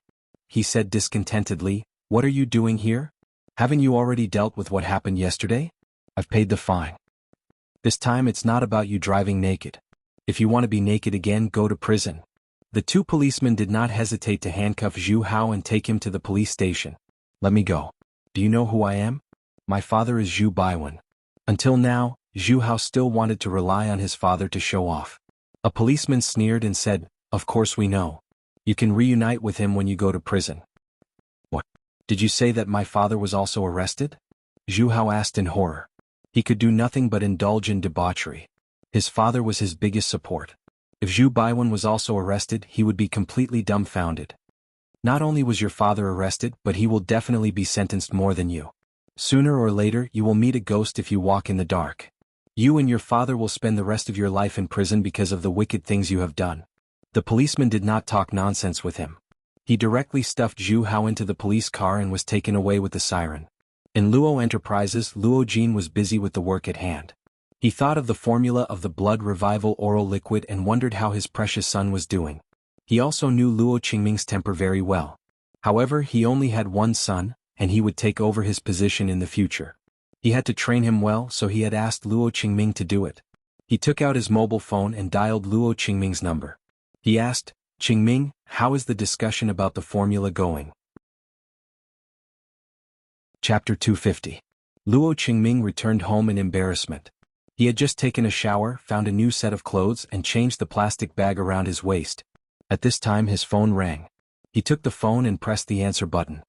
Hearing Luo Jin's question, he said impatiently, "Father, leave this matter to me. Don't worry about it. I'll definitely get the formula for you." With that he hung up the phone. Luo Jin looked at the phone in his hand and was speechless. He knew that his wayward son was angry again. He didn't know what kind of bastard he would do. But he thought about it. Qin Haodong was just a college student. Their family started in the underworld. It would not be a big deal to kill him. Maybe his son could also succeed. Thinking of this, he didn't ask any more questions. He completely let Luo Qingming handle the matter. Luo Qingming poured a glass of red wine and drank it up. At this time, the door opened and a middle-aged man with a scar on his face came in. He was Scar, Luo Jin's first general when he was involved in the underworld. Although he had been clean for many years, he still had a fierce look on his face. "Young master, you're looking for me?" Scar said. "Scar, go and do something for me." Luo Qingming pointed to Qin Haodong's photo on the computer and said, "This guy is the healthcare doctor of Lin's group. Take some men to tie him up for me. Remember, don't kill him. He's still useful to me." According to his plan, he would first catch Qin Haodong and ask him for the formula. Then he would torture him and finally throw him into the sea to feed the fish. "Don't worry, young master. He's just a toy boy. I'll definitely send it to you tonight," Scar said, patting his chest. Qin Haodong was just a gentle college student in the photo, so he didn't take him seriously at all. Luo Qingming thought for a moment and said, "Be careful when you do things. Try not to let others find out." "I see, young master. You can rest assured that I'll do it well for you." Scar left Luo Qingming's office and asked some of his men to do something. Luo Qingming's face was gloomy as he murmured, "Toy boy, how dare you take off my clothes? Wait and see how I'll deal with you." Qin Haodong did not know this. After lunch, he went back to her office to rest. As soon as he entered the door, Wang Rubing called him. Haodong, Zhu Baiwen and his son Zhu Hao have been brought to justice and are in prison. That's great. These two bastards have done all sorts of evil deeds. They should have been arrested long ago. After chatting for a while, Qin Haodong hung up the phone and told Lin Momo what had happened. Finally he said, putting Zhu Baiwen in prison is also a way for the approval of our pharmaceutical industry. Shouldn't you reward me? Lin Momo smiled bitterly and said, why should I thank you? You're not helping me at all. Qin Haodong asked in confusion, what? How could this be a hindrance? If that bastard Zhu Baiwen was here, he would have blackmailed you when we approved it. Lin Momo said, I've inquired about it these days. If we want to sell the blood revival oral liquid on the market, the approval procedures are very troublesome. The first pass is the Drug Administration of Jiangnan City. Generally speaking, the drug approval procedures are very cumbersome. It takes at least 3 months for a drug to be approved and put on the market. If it takes a long time, there is almost no time limit. Although Zhu Baiwen is a little greedy, he does work for money. If he was here, not only could we get the approval procedures, but we could also save a lot of time. It's worth it to spend a little money. Now that he has been arrested, it will be really difficult to get the drug approval. If it takes too long, it will be very bad for our new drug to go on the market. Maybe one day the formula of the blood revival oral liquid will be cracked by others. Is that possible? This result was really beyond Qin Haodong's expectation. He was not worried about the formula being cracked, but if the drug approval was really delayed for too long, he did not know how many leukemia patients would die during this period. There were more than 4 million leukemia patients in Wuxia. He could not save them one by one. That way he would not be able to save them all. After thinking about it, he asked, Lin's group has been doing business for so many years. Don't you have some channels of your own? Lin's group has its own channels, but don't you think about what we did before? If we encounter problems in the field of gems and jade, we can find a way. However, it is the first time we have entered the pharmaceutical industry, or we haven't crossed the threshold yet. Where can we find our connections? Qin Haodong thought about it and agreed. He said, you should hurry up with the approval according to the normal procedures. I'll see if I can find some ways. When he returned to the office in the afternoon, Qin Haodong sorted out his contacts from beginning to end. There was really no one in the drug administration who could help him.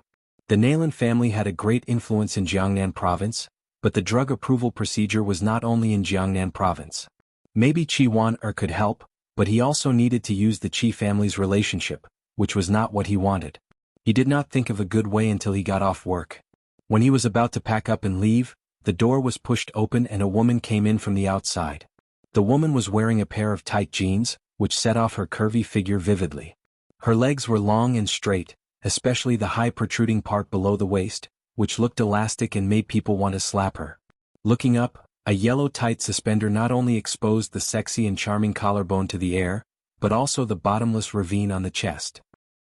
The suspender was very short, revealing the sexy and strong waist. Sexy. It was so sexy. Qin Haodong's eyes were firmly attracted by the woman's devil-like figure. He just glanced at her face and then returned to the lower half. When he was almost done, he asked, Beauty, who are you looking for? Qin Haodong, what do you mean? You've been out for more than 10 days and you pretend not to know me? Qin Haodong was slightly stunned, and then he saw that the sexy beauty in front of him turned out to be Naylan Wuxia. It was no wonder that he did not recognize her. Naylan Wuxia had always been used to wearing a uniform. Even if she wore casual clothes, she had never dressed so sexily. Especially the large white skin on her chest and the 2 beautiful hills were exposed, which was not her style at all. In addition, she had permed her long wavy hair, which hung down and covered half of her face. If he did not look carefully, he really could not recognize her. No, I just did not expect it would be you. Qin Haodong looked at her playfully and said, Officer Naylan, your style has changed a lot today. Who are you going to flirt with in such a sexy dress? Naylan Wuxia stared at him, and her cheeks slightly floated into 2 groups of red. She said, There is no handsome man, but there is a young doctor who will accompany me to dinner tonight. Accompany you to dinner? Is it a special day today? It is not a special day. Can't you invite me to dinner? You've been out for so many days and you don't accompany me when you come back. Speaking of this, Naylan Wuxia suddenly felt that she had said something wrong. She quickly stopped, but her cheeks had been as red as a ripe apple. Okay, it's just dinner. What do you want to eat? We'll go right away. Qin Haodong did not notice Naylan Wuxia's abnormality. He picked up his mobile phone and called Lin Momo. He asked her to pick up the little fellow, and then they left Lin's group together. When they went out and got in the car, Qin Haodong asked, "What do you want to eat? How about we go to dreamy Jiangnan again?" "I don't want to go there. I want to go to the river to eat seafood, and then walk along the river to see the night view and feel the river breeze." "No problem, then let's go to eat seafood." After saying that, Qin Haodong started the car. Half an hour later, they arrived at the largest seafood restaurant by the river, Yingjiang Restaurant. They asked for a single room on the second floor. While watching the river scenery, they ate seafood and drank red wine, which was extremely comfortable. However, Nalan Wuxia seemed to be in a bad mood. She only ate a few mouthfuls of a 3.5-kilogram lobster, and the rest went into Qin Haodong's stomach. She only ate one of the 10 hairy crabs. Qin Haodong ate very happily. Finally, he drank up the red wine in the glass, wiped his mouth and said, "You asked me to treat you to dinner, but you don't eat anything. I'm a miser. It's not easy for me to treat you. You won't get another chance like this." Nalan Wuxia looked at him with a complicated expression and said, "I have no appetite. Let's go and see the scenery by the river." Qin Haodong paid the bill and they went to the scenic road by the river together. This scenic road was one of the important urban scenery in Jiangnan City. It was built along the river for 10 kilometers. On the left was the wide river, on the right was all kinds of vegetation, and across the river was the shining lights of the urban area. It was really refreshing to walk here after dinner. The two of them followed the flow of people forward. At this time, it was midsummer night, and there were many handsome men and beautiful women who came to the riverside to see the scenery. Especially the girls, they all liked to dress a little more skimpy. Some revealed their shoulders, some revealed their backs, some revealed their waist, some revealed their buttocks, and some wore miniskirts. Looking at these white scenery constantly swaying in front of him, Qin Haodong even thought that if there were no legal constraints, would these people really wear clothes? However, thinking was thinking and action was action. His eyes did not miss the scenery in front of him at all. While watching, he guessed the sizes of some magnificent girls. This should be 33C, this should be 34D, my God, this should be 36E, it was really spectacular. While he was enjoying himself, Nalan Wuxia pouted unhappily. Other couples were holding hands and hugging each other's waists, but this guy in front of her didn't move at all, and his eyes rarely stayed on her. She really didn't know what he was thinking. She had breasts, buttocks, and face. Was she not as beautiful as those people? Or was her breasts not as big as theirs? Have you seen enough? Nalan Wuxia said discontentedly. Qin Haodong said with a little embarrassment, "I'm looking at the scenery." "I know you're looking at the scenery, but it's different from what others see." Qin Haodong was quite unconvinced by this. In fact, so many men present were looking at the same scenery. Nalan Wuxia said, "Don't you know how to talk to me?" "Sure, what do you want to talk about? Tell me, where have you been in the past 10 days? Did you go on a date with a beautiful woman?" "I took my daughter to Shenangjia." Qin Haodong did not hide it from Nalan Wuxia. He told her about his trip to Shenangjia from beginning to end. He told her how the fat man who ran a black shop cheated his customers, how fierce the hell soul-devouring ants were, and how cunning and treacherous the neon people were. When he finished, Nalan Wuxia asked lightly, "Does that Hu Shaoxian like you? Do you like her?" Qin Haodong was speechless. He had tried his best to play down Hu Shaoxian's role in the process of telling, but Nalan Wuxia asked such a question. He had to say that women's way of looking at problems was really unique. He said vaguely, "I don't think so. We can only be friends." Chapter 251. Nalan Wuxia said, "Don't lie to me. Hu Shaoxian must like you. It's a woman's intuition." Qin Haodong was speechless. He had to admit that a woman's intuition was really terrible. Before they knew it, they had been walking for more than an hour. It was getting late and there were fewer and fewer people by the river. Nalan Wuxia stared at Qin Haodong with hatred. This man was really a blockhead. They had been walking for so long and she had hinted many times, but he didn't respond at all. Finally, she reached out and hugged Qin Haodong's arm, sticking her body tightly to him.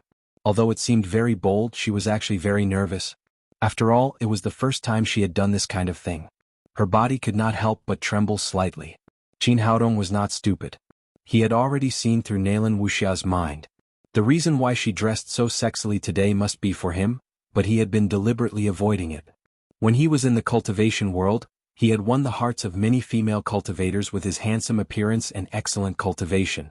He even had a huge harem. But after all, there were no rules in the cultivation world. As long as a man was strong enough, he could have countless women. But now it was different. This was the earth. Normally, a man could only love one woman. So when facing Nalan Wushuang, Nalan Wuxia, Hu Shaoxian, Qi Wan and others who expressed their feelings, he could only pretend to be a fool to avoid it. They walked like this for a long time. Nalan Wuxia said, "Haodong, don't you have anything to say to me? Didn't I say it all the time? I even told you about wetting the bed when I was a child." Nalan Wuxia said with annoyance, "You know I'm not talking about that." Then I understand. Just when Nalan Wuxia thought that the blockhead had finally understood, Qin Haodong took out a pill from his pocket and said with a smile, "The energy-boosting pill can greatly improve the cultivation of warriors." "You mean this, right? Your cousin must have told you." Nalan Wuxia grabbed the pill angrily and stuffed it into her small bag. Then she said angrily, "Not this." "Not the energy-boosting pill?" Qin Haodong put his hand into his pocket again. This time he took out a handful of elixirs and stuffed them into Nalan Wuxia's bag. Big strengthening elixir, foundation laying elixir, and energy boosting elixir. These are all for you. They are enough for you to cultivate to the supreme power realm. You. Nalan Wuxia was about to go crazy. It was the first time she had fallen in love with a man. She couldn't take the initiative to confess, could she? Come on, let's keep going. Nalan Wuxia secretly made up her mind. As long as this guy did not take the initiative to speak today, she would drag him to the riverside for the night. Qin Haodong said with a bitter face, "Sister, we've walked here 3 times. It's already midnight. Do you see anyone nearby?" "That won't do. We have to go." Nalan Wuxia said angrily, "All right, if you want to leave then let's go." Qin Haodong relieved his sore muscles with genuine qi and continued to walk along the scenic road with Nalan Wuxia. In fact, Nalan Wuxia was wearing high heels so it was more tiring for her to walk. She just supported herself with a breath in her heart. As she walked, she suddenly stepped on a pebble, slipped and fell to the ground. "How are you? Are you hurt?" Qin Haodong hurriedly helped Nalan Wuxia up and let her sit on a bench next to him. Nalan Wuxia said with a painful face, my foot is twisted." "It doesn't matter. I'm here." Qin Haodong said as he took off Nalan Wuxia's shoes and held her white and tender little foot in his hand.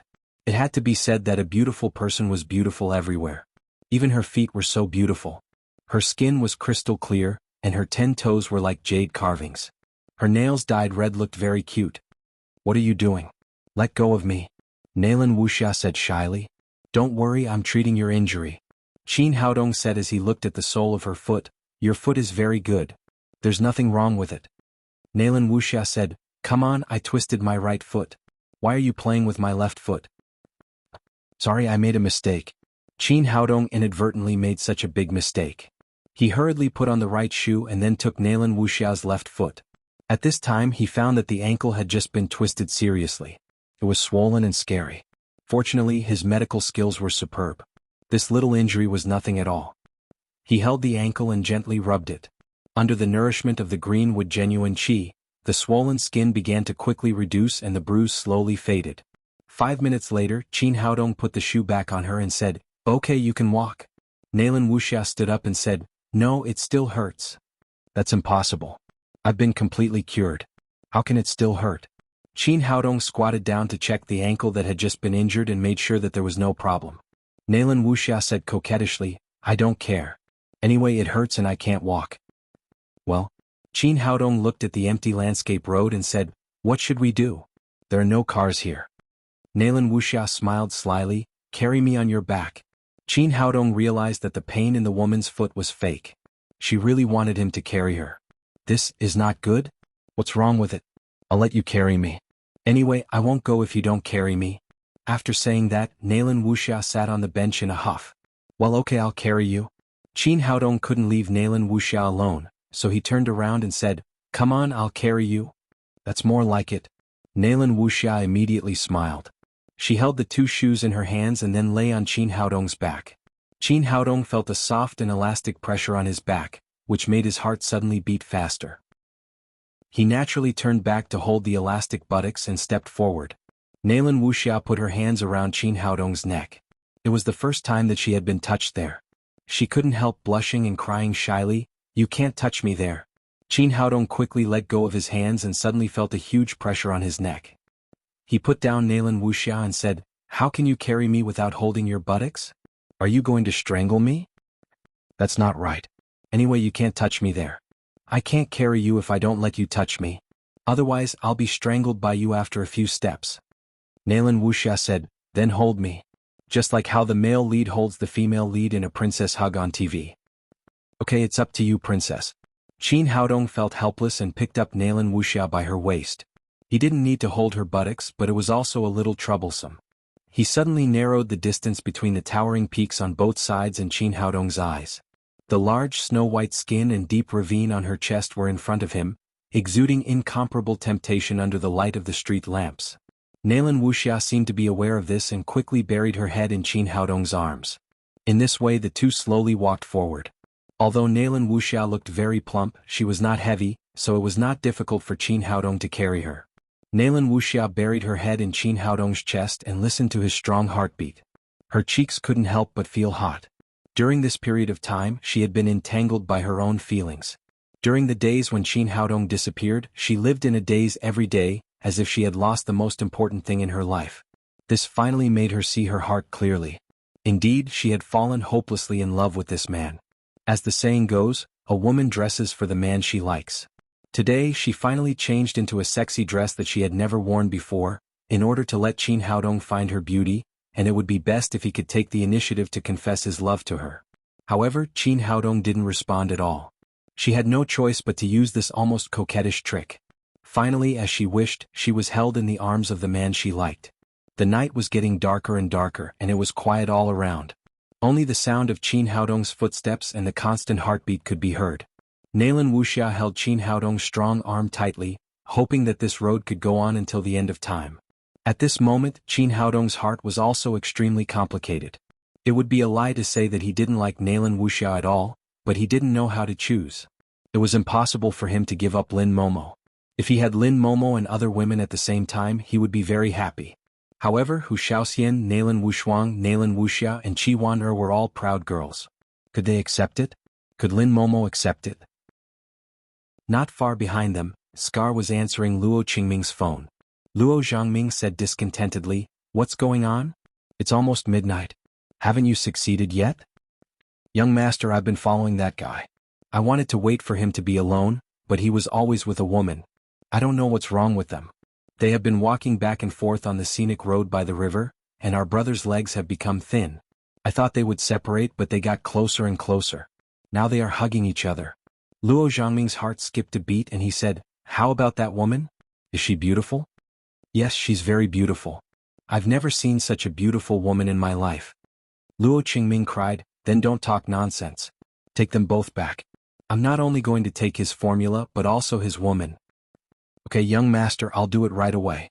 After hanging up the phone, Scar waved his hand to several of his men around him and began to slowly approach Qin Haodong. Qin Haodong had a powerful spirit, and his six senses were much more sensitive than ordinary people's. Although Scar's voice was very low, he still heard it clearly. Seeing these people approaching him, the corner of his mouth curled into a sneer. "Since you want to kidnap me, then I'll let you kidnap me. When the time comes, when your master sees that you've kidnapped a captain of the criminal police team, how wonderful will his expression be?" After thinking about it, he pretended not to notice anything and continued to walk forward with Nalan Wuxia in his arms. Nalan Wuxia was immersed in happiness at this time, and she really didn't notice these people approaching. Behind Qin Haodong, Scar smiled proudly. The task of kidnapping a college student was too simple for him. He suddenly propped up the sack in his hand and put it over Qin Haodong's head. Because the sack was big enough, both of them were put together at once. Then he skillfully tied the sack with a rope. A gangster next to him came over and was about to hit Qin Haodong with a wooden stick. Scar raised his hand to stop him and said, "Forget it. He's just a toy boy. It doesn't matter if he's knocked out or not. Besides, young master, he's still useful. If he becomes stupid, you won't be able to get the formula out of him." He then said to the two people in the sack, "If you know what's good for you, behave yourselves. Otherwise you'll be the ones to suffer." Qin Haodong pretended to be nervous and said, "Please don't kill us. We will cooperate. Anything will do."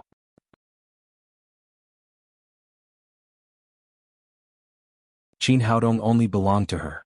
Unfortunately, happy times were always short-lived. With a screeching sound of brakes, the off-road vehicle stopped. Then the trunk opened and two hooligans carried them out of the car. Nalan Wuxia kissed Qin Haodong's lips again and said reluctantly, "Remember, Don't forget me in the future or I'll put you in a sack. Qin Haodong was speechless for a moment. He had just kissed her so passionately that he couldn't refuse her now. Luo Qingming had been waiting at the door of the building impatiently. When he saw Scar coming back, he immediately went forward and asked, "How was it? Did you bring her back?" Scar said, "I brought her back, young master. Not only the gigolo boy but also his girlfriend. I tell you that woman is so beautiful. I've never seen such a beautiful woman in my life." He was indeed fascinated by Nalan Wuxia's delicate face. If Luo Qingming hadn't been thinking about her, he would have taken her to his bed immediately. "That's great. All the brothers who worked tonight will be rewarded." Luo Qingming was very happy. His biggest characteristic was that he was greedy, lustful and brainless. Now he had begun to fantasize about getting the formula from Qin Haodong and then taking the beautiful woman for himself. He didn't use his brain to think about why things were going so smoothly. "Thank you, young master," Scar said excitedly. "Where are you going to take these two people?" "Come with me and take them to my father's room immediately. Let him see how well we did." Luo Qingming wanted to show off his ability, so he went straight to Luo Jin's study. As the head of Luo's group, Luo Jin was still a very smart person. Every day before going to bed, he would read business magazines for a while and keep abreast of the latest developments in the world's pharmaceutical industry. He had almost finished reading today. He put the magazine in his hand aside and was about to go to bed when the door was opened from the outside.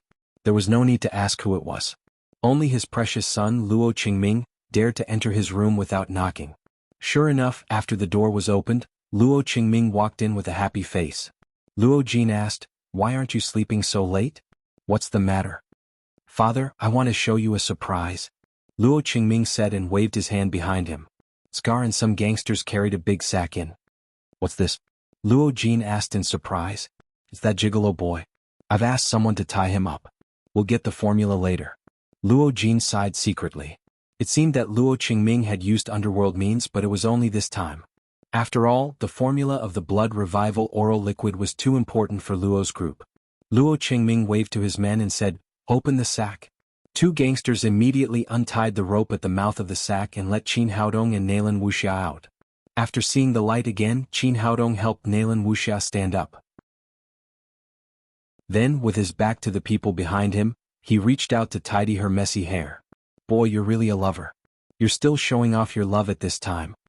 Although Luo Qingming couldn't see Nalan Wuxia's face, he saw her two long legs. His eyes became eager and he said to Luo Jing, "Father, you keep the gigolo boy and ask for the formula. I want the woman. These two long legs are enough for me to play with for 3 months." Soon, Qin Haodong slowly turned around and said with a playful face, "Are you sure you want to take my woman?" Hearing Qin Haodong say that she was his woman, Nalan Wuxia's face flushed, which made her look even more beautiful. Luo Qingming drooled and said, "Yes, of course. Do you have any objections?" Qin Haodong said with a smile, "I have no objections, but I'm afraid my woman will." "It doesn't matter who has objections. I'm going to have sex with this woman today." After Luo Qingming said arrogantly, he felt that the woman in front of him looked familiar. He turned to Luo Jin and said, "Father, why do I feel that she looks like someone? Is she a big star?" Then he found that Luo Jin's face was as pale as paper.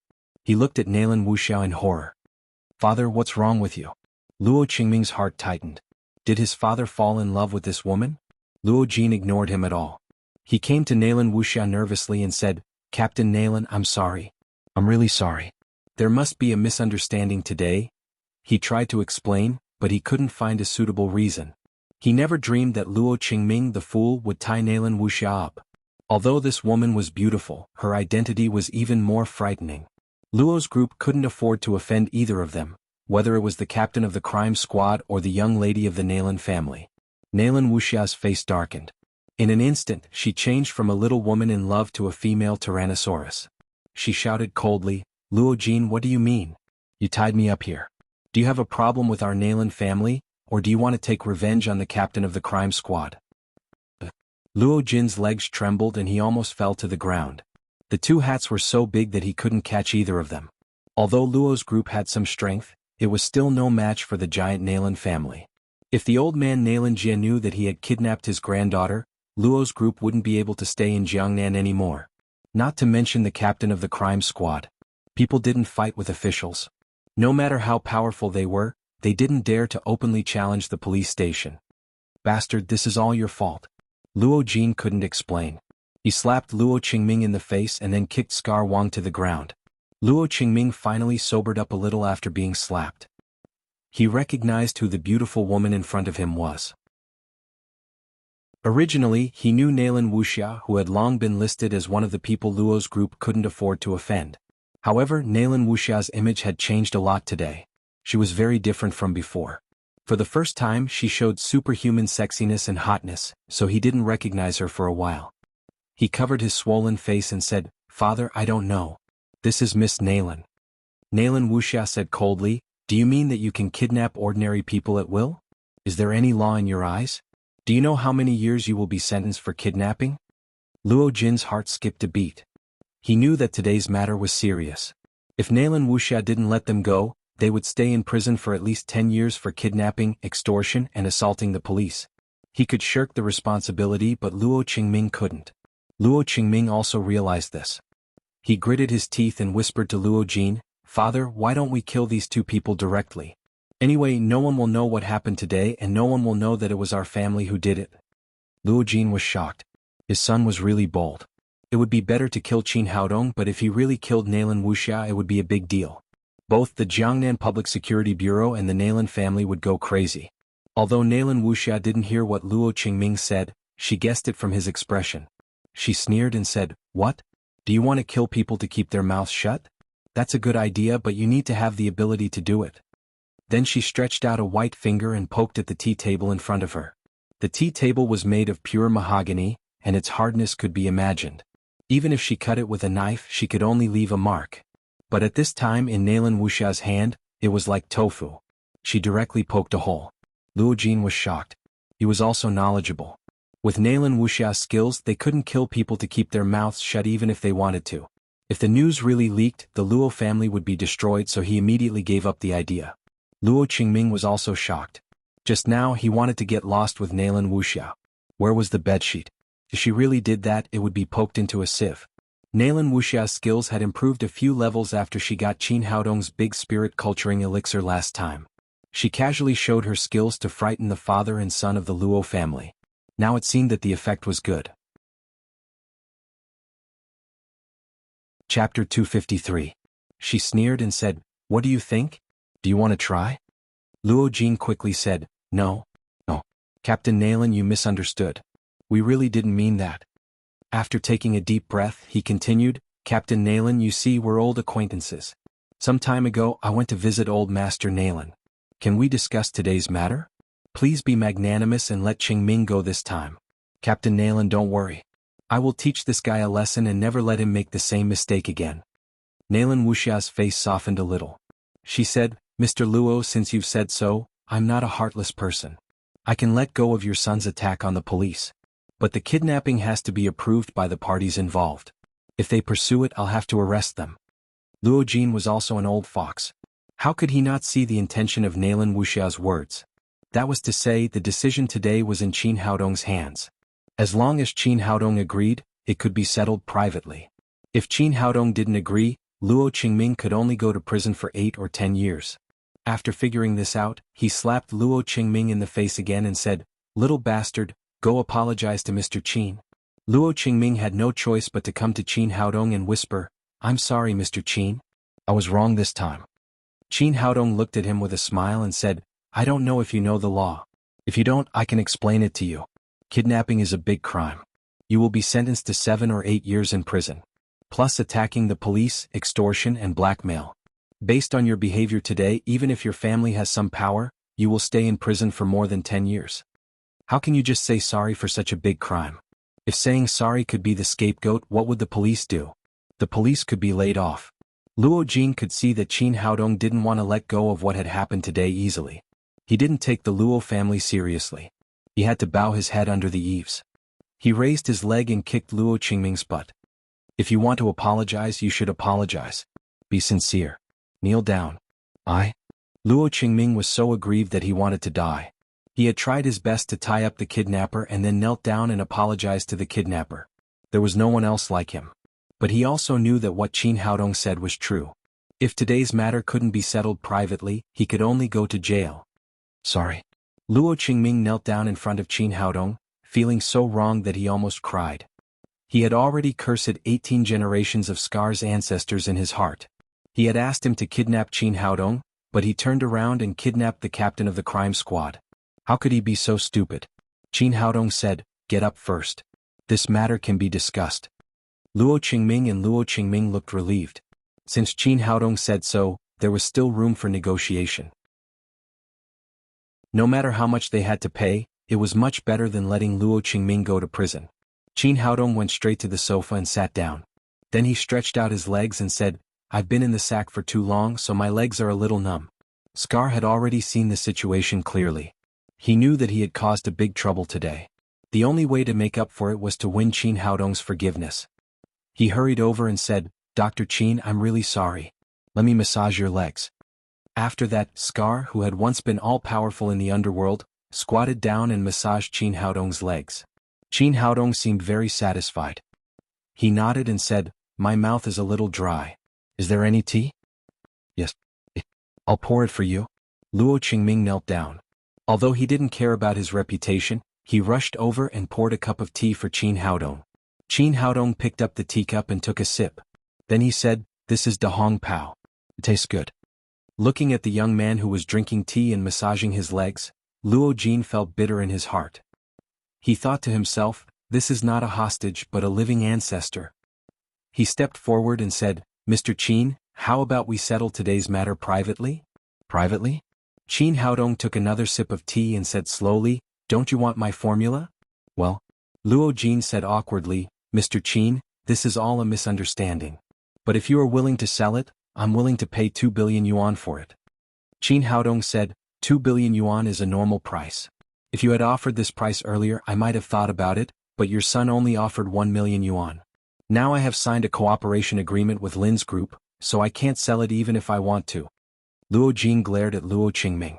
He really didn't know what Luo Qingming was thinking. He should have negotiated with him himself. Now he didn't buy the formula, and he was covered in *T. Let bygones be bygones. Don't worry about it, Mr. Luo. Qin Haodong said, "We can settle today's matter privately, but you have to promise me one thing." Luo Jin said quickly, "Mr. Qin, please tell me what you want. As long as I can do it, I will satisfy you." Qin Haodong didn't rush to say what he wanted. He asked again, "Mr. Luo, how long have you been in the pharmaceutical industry?" "Almost 20 years. Luo Jin didn't know Qin Haodong's intention, so he could only answer truthfully, "How are your contacts in the pharmaceutical industry?" "Not bad." Luo Jin answered carefully. At this time he heard Luo Qingming say, "Our Luo family has a wide network in the pharmaceutical industry. As long as you can take out the formula and cooperate with us, I guarantee that you will make a lot of money." Luo Jin scolded him in his heart. Qin Haodong had said that he had already cooperated with Lin's group. What was the point of bringing it up now? What had he done before? Besides, Qin Haodong must have asked this question for a reason. Since the Luo family has such great power in the pharmaceutical industry, my request will be easy. Qin Haodong said to Luo Jin with a smile, "Mr. Luo, you know that it's difficult to get approval for medicine now. Lin's group was originally in the jewelry industry and didn't have many contacts in the pharmaceutical industry. As long as Mr. Luo can help me get the approval for the oral solution within 5 days, today's matter will be written off and I won't pursue it anymore." That's impossible. Luo Jin said awkwardly, "Mr. Qin, you know that the approval of a medicine has to go through 3 departments: the city, the province, and the state. 5 days is too short. How about you give me 3 months and I'll help you get the approval?" Qin Haodong smiled and said, 3 months is too long. Mr. Luo just said that with the connections of Luo's group, you can definitely get it done within 5 days. Luo Jin glared at Luo Qingming and said, "Mr. Qin, this is really too difficult. We can't do it in 5 days. How about 1 month? That's the fastest we can do." Qin Haodong said lightly, "Just 5 days. If you can do it in 5 days, your son will be sentenced to 10 years. If you can't, I'll find someone else to do it. Your son can only stay in prison for a while." Well, Luo Jin's face turned purple. He had been in the pharmaceutical industry for so many years that he knew every step very well. Even if he could get the approval within 5 days, he would have to pay a great price. But now the situation was right in front of him. If he didn't agree, his son would go to prison. He would probably be disabled after 10 years. How could he take over Luo's group then? If someone else handled this case, Luo's group would be able to do something with its financial resources. But now it was Nalan Wuxia. With the strength of the Nalan family, there was no loophole for him to take advantage of. Seeing that Luo Jin didn't speak for a long time, Qin Haodong smiled and said, "Mr. Luo, forget it." He turned back to Nalan Wuxia and said, "Since there's no other way, let's call someone to arrest him." "Okay, I'll call someone right now." Nalan Wuxia took out her cell phone and was about to call the officer on duty of the crime squad. Luo Qingming couldn't hold it anymore. He grabbed Luo Jin's arm and cried, "Dad, you must save me. I don't want to go to prison." Luo Jin also realized that this was the best solution. He said to Nalan Wuxia, "Captain Nalan, I agree." Qin Haodong smiled and said, "Mr. Luo, if it's too difficult, don't force yourself." "I won't force myself." Luo Jin gritted his teeth and said, "I'll get the approval of the blood revival oral liquid within 5 days. Qin Haodong said, "In this case, let's sign an agreement first. If you can't do it in 5 days, we'll have to do business." This was Luo Jin's study, so there was no shortage of paper and pen. Qin Haodong took the pen and paper and wrote an agreement. "Mr. Luo, please sign it." Qin Haodong said as he handed 2 copies of the agreement to Luo Jin. Luo Jin took it and read it. It was not an agreement at all. It was Luo Qingming's confession. It clearly stated how he had kidnapped Qin Haodong and Nalan Wuxia and tried to extort the formula of the blood revival oral liquid. As long as he couldn't get the approval of the blood revival oral liquid, Luo Qingming would definitely go to prison. But now he had no choice but to sign it. He could only bite the bullet and sign his name. Luo Qingming also signed his name below. Qin Haodong found the ink pad and asked them to put their fingerprints on it. "Well, it's a pleasure to cooperate with you. Mr. Luo, I'll have the approval materials sent over tomorrow. Then I'll wait for your good news." Qin Haodong put away the agreement and left the Luo's villa happily with Nalan Wuxia's slender waist. After seeing them off, Luo Jin immediately flew into a rage and shouted at Luo Qingming, "Do you have AF** king brain? How dare you kidnap Nalan Wuxia? Do you want to destroy the Luo family?" Luo Qingming said embarrassedly, I only heard that Qin Haodong was with a woman. I didn't know it was the lady of the Nalan family. I wouldn't have done it if I had known." "What do you know? I asked you to negotiate, but you used 1 million yuan to buy a formula worth billions of yuan. Do you think everyone is a fool? Now you're even playing the kidnapping game. Are you kidnapping hostages or something? You're kidnapping a living ancestor. Do you know how difficult it is to get the approval of a medicine within 5 days? How much will our family pay?" Although Luo Qingming felt wronged, he knew he was in the wrong, so he didn't say anything. After Luo Jin finished cursing, he took a deep breath and said, "Tomorrow I'll personally go through the approval process. You stay at home and don't go out to cause trouble. Especially don't think about getting revenge on that Qin fellow. Right now, our weakness is in their hands. If they move a finger, you'll be sent to prison to eat prison food. Besides, the Nalan family is watching. We can't do anything even if we want to." Luo Qingming was not convinced and said, "Father, are we just going to swallow this?" A cold light flashed in Luo Jin's eyes and he said in a cold voice, "No one can provoke the Luo family without paying the price. But a little impatience will spoil a great plan. Let's get through this first." Chapter 254. Qin Haodong was in a good mood as he walked out of the Lin's villa. He had been worried about the approval of the drug at noon, but Luo Qingming had sent him a big gift in the evening. With the power of Luo's group in the pharmaceutical industry, they would be able to get the approval of the blood revival oral liquid within 5 days. Lin Momo only needed to focus on building the factory. He also knew that the reason why Luo Jin had agreed to his request that day was that Nalan Wuxia was present. He said, "Thank you for today." Nalan Wuxia said, "Did you plan this long ago? Did you use me to set up a trap for that idiot Luo Qingming?" Qin Haodong said, "I don't have that ability. You and Luo Qingming both took the initiative to find me. It was just a coincidence. Anyway, I want to thank you today. Otherwise, it would have been really difficult to get the approval of the blood revival oral liquid." "How are you going to thank me?" Nalan Wuxia looked at Qin Haodong and asked, "Tell me, how do you want me to thank you? As long as you don't sacrifice my beauty. Bah. You're the one who took advantage of me." Nalan Wuxia said, "My request is very simple. Just walk back with me." "Walk again? We walked all night." Qin Haodong said with a bitter face. He didn't understand why this woman liked to walk so much. What? You don't want to? Nalan Wuxia said with a serious face. Of course she didn't like to walk, but she especially liked the feeling of being with Qin Haodong. Yes, I'll do anything you want me to do. Qin Haodong took Nalan Wuxia's little hand and they walked slowly forward under the dim light of the street lamps. Fortunately, Nalan Wuxia's home was not too far from the Luo's villa.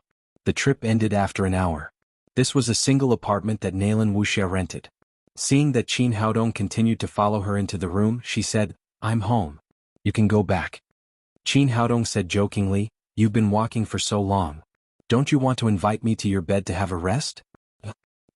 Nalan Wuxia had taken the initiative that night, but now she was embarrassed after being teased by Qin Haodong. That should be the feeling of love. Let's go. I still have things to do. I'll leave once I'm done. Qin Haodong said it seriously, but it had another meaning in Nalan Wuxia's ears. Countless thoughts popped up in her mind in an instant. If he had something to do, what else could he do? Could it be that he wanted to do that kind of thing with her? If he really brought it up, should she agree? Would he be angry if I refused? If she agreed, would she feel that she was being too casual? In a daze, she took out the key and opened the door. Qin Haodong entered the house, took off his shoes and grabbed Nalan Wuxia's shoulders with both hands. He looked straight at Nalan Wuxia's flawless face, and then he lowered his head and moved closer to her. Nalan Wuxia was very nervous. She was sure that Qin Haodong wanted to get lost with her.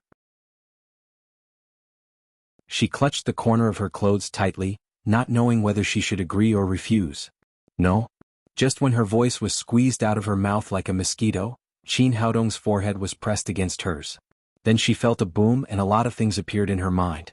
Then Qin Haodong stepped back without kissing her or other intimate actions, which made Nalan Wuxia feel lost again. This is my gift to you. It's called Xiantian Sutra, and it's 100 times better than your cultivation method. Originally, this set of cultivation method was selected by Qin Haodong for the little fellow. After her Suzaku sacred body was awakened, this set of cultivation method with Yin attribute was no longer suitable for her. Now he passed it to Nalan Wuxia by divine thoughts. Oh, thank you. Nalan Wuxia finally understood what Qin Haodong was going to do. It turned out that he was going to teach her cultivation method, not to get lost with her. Hurry up and practice. Hurry up and cultivate. I'll help you build a good foundation. Qin Haodong asked Nalan Wuxia to sit cross-legged, put a spirit culturing pill into her mouth, and then helped her cultivate Xiantian Sutra. Nalan Wuxia had a certain cultivation foundation. Under Qin Haodong's careful guidance, she quickly completed the first great circle of Xiantian Sutra, and her cultivation was suddenly promoted from the 6th level of overt power to the 9th level of overt power. Calm down. Now let's break through the bottleneck of the 9th level of overt power. Then Qin Haodong put another foundation culturing pill into Nalan Wuxia's mouth, and then helped her break through the bottleneck.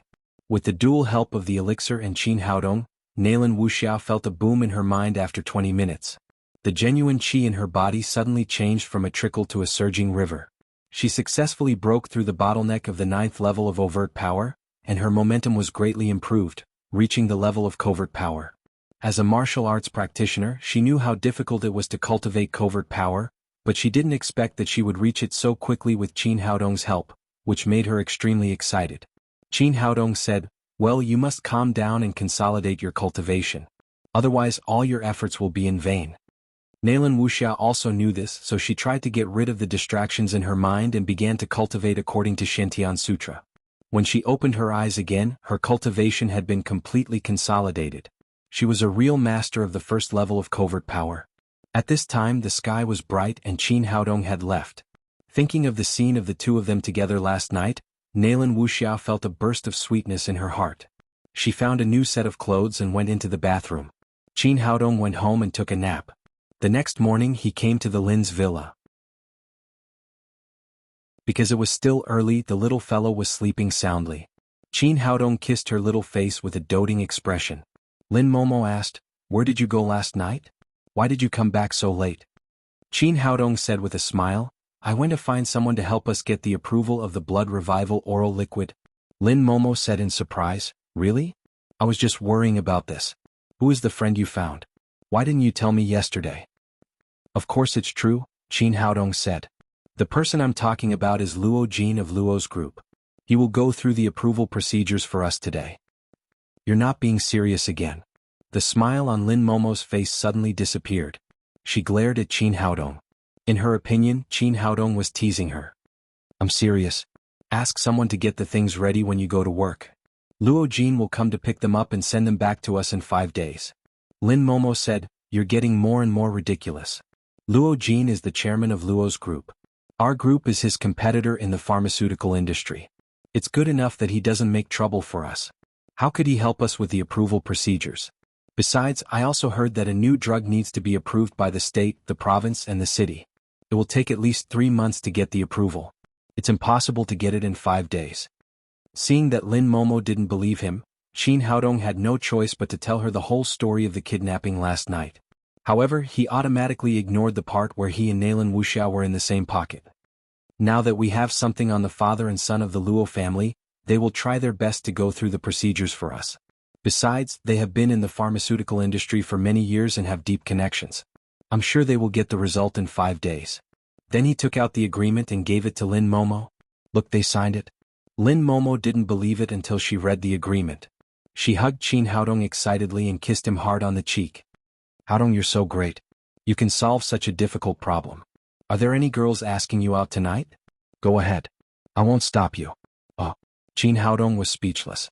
Why did she sound like he was going to sell his body? Mommy, why did you kiss Papa secretly? The little fellow had woken up and looked at them with her big cute eyes. Qin Haodong smiled and said, Mommy can't help kissing Papa because he is so handsome. Just like Papa can't help kissing Tang Tang. Then he held the little fellow in his arms and kissed her again and again. After breakfast, they sent the little fellow to the kindergarten and then went to work in Lin's group together. When they went upstairs, they saw Luo Jin waiting at the door of the president's office. Now he was more anxious than Qin Haodong and Lin Momo about the approval. If it couldn't be done in 5 days, it would be his son who would go to jail. After getting the corresponding procedures, Luo Jin left in a hurry. Lin Momo and Lu Yage began to prepare for the site selection for the factory. Finally, only Qin Haodong came to the infirmary leisurely. During the day he saw a few patients and flirted with Zhang Jijia. Soon it was time to get off work. Qin Haodong promised to accompany Qi Wan-er to dinner yesterday. This time he didn't dare to forget or this girl would fight with him. After work, Zhang Jijia left. As soon as the door opened, Qi Wan-er came in. Today she wore a floral dress that accentuated her slender figure. Her long hair draped over her shoulders, revealing a kind of intellectual beauty. She looked both pure and sexy. Looking at the beautiful Qi Wan-er, Qin Haodong secretly sighed in his heart. God was really kind to him. Although he failed to pass the tribulation, he was given a chance to be reborn, accompanied by so many beautiful women. Stop looking. Let's go to dinner. I'm hungry. Qi Wan-er took Qin Haodong's arm and they left Lin's group together. What do you want to eat? Qin Haodong asked. Seafood. Let's go to Linjiang Tower. The seafood there is good. Qin Haodong didn't expect that Qi Wan-er and Nalan Wuxia would make the same request and go to the same place. What's wrong? Is there any problem? Qi Wan-er asked. No problem. Qin Haodong was familiar with the road and soon arrived at Linjiang Tower. The man was handsome and the woman was beautiful. The combination of a handsome man and a beautiful woman could attract countless eyes wherever they went. After entering the door, Qin Haodong was still greeted by the lobby manager, a tall young man. He was slightly surprised when he saw Qin Haodong. It was not because he had come here for dinner for 2 days, but because the beautiful women he brought were different, and they were all the best beauties that men could envy for a lifetime. He was also a man, so he was naturally very envious. Is there any private room left? Qin Haodong asked. I'm sorry, sir. There are too many guests today. There are no private rooms left. The young man had a good attitude and was very talkative. Then he said, Sir, in fact our individual tables here are also good, especially the seats by the window. You can also enjoy the beautiful scenery and eat seafood. Qin Haodong looked at Qi Wan-er.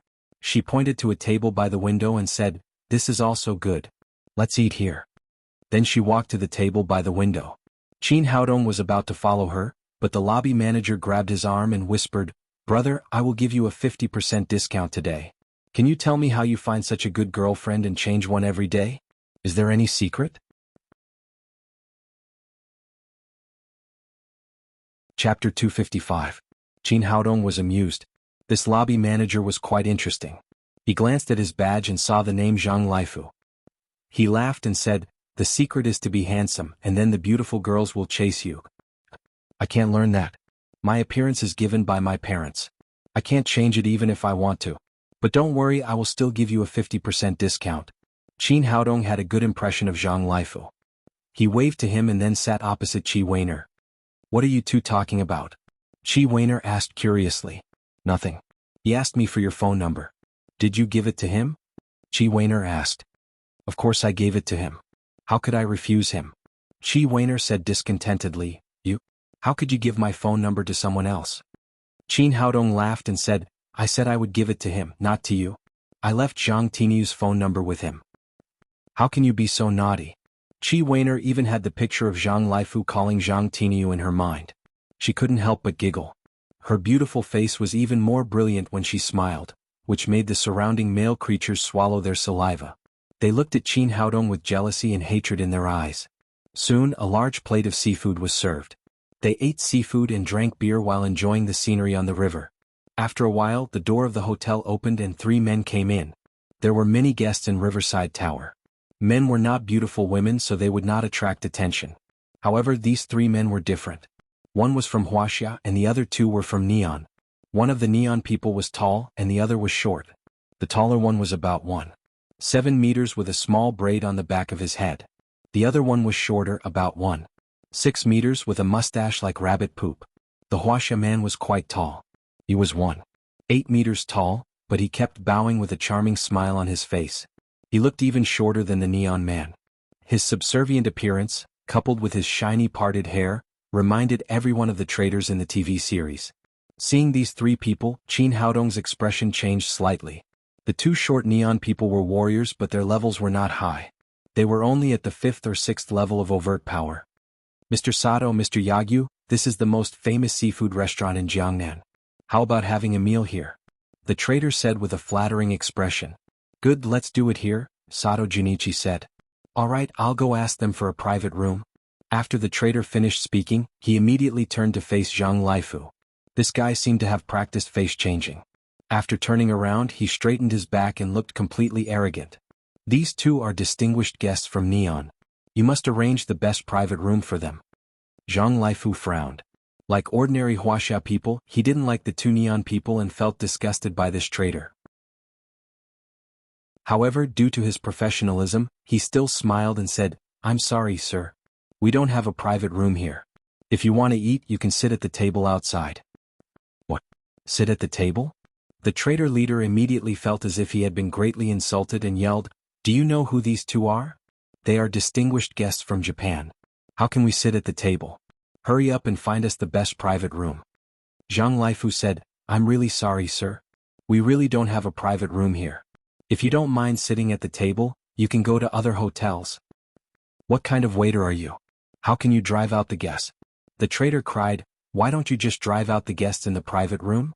Are they 2 distinguished guests from Japan? Zhang Lifu said in a neither servile nor overbearing manner, Sir, we really can't do that.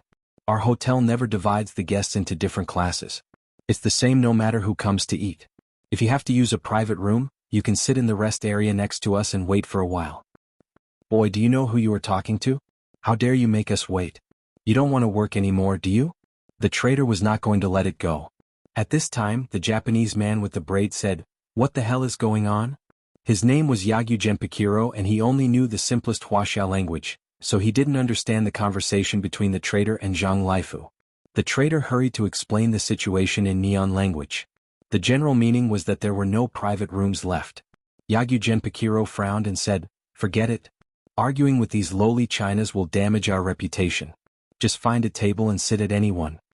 Zhang Lifu seemed to understand Yagyu Genpakiro's words. There was a trace of anger on his face, but he finally restrained himself. The trader turned around and said, You're lucky today. The 2 distinguished Japanese guests won't argue with you. Just arrange a table for us over there. Zhang Lifu didn't say anything. He directly took them to an empty table not far from Qin Haodong and asked them to sit down. After the 3 of them sat down, the trader immediately began to wipe the chairs, the table, the dishes, the wine and the tea. He was so busy that he was really a good servant. His trader's face immediately attracted the disdain of the diners around him. Qi Weiner looked at the 3 of them with disgust and said, It's okay that the Neon people are annoying. But this Huaxia man is annoying. He should have been a good man, but he went to be a dog for others. Qin Haodong shook his head and said helplessly, "He's my cousin." It turned out that the traitor was Li Donghai, who was kicked out of Lin's group by Qin Haodong. This guy didn't learn anything else in school, but in order to study neon action movies, he really worked hard on the neon language and could speak foreign language fluently. This time, he had a suitable opportunity to be Yagyu Genpakiro's interpreter. Li Donghai cherished this opportunity very much. He tried his best to please Yagyu Genpakiro and Sato Junichi. He wanted to go to neon through them, so he had always been flattering them. Because of this, his attention was always on the two neon people, so he didn't see Qin Haodong not far away. Chi Weiner said in surprise, "He's your cousin? What's going on?" Qin Haodong sighed and briefly told her about his relationship with Li Donghai. Chi Weiner listened and said, "Grandpa Li, how could such a good man have a grandson like this?" Qin Haodong said, "Who knows? If Grandpa saw him like this, he would be so angry that he would get sick immediately." Chi Weiner shook her head and said, "It's really a family misfortune." The two neon people were enjoying seafood and drinking with Li Donghai's help. They were very happy and soon became a little drunk. Yagyu Genpakiro looked at the beautiful scenery on the river and said, "Huaxia is really a good place.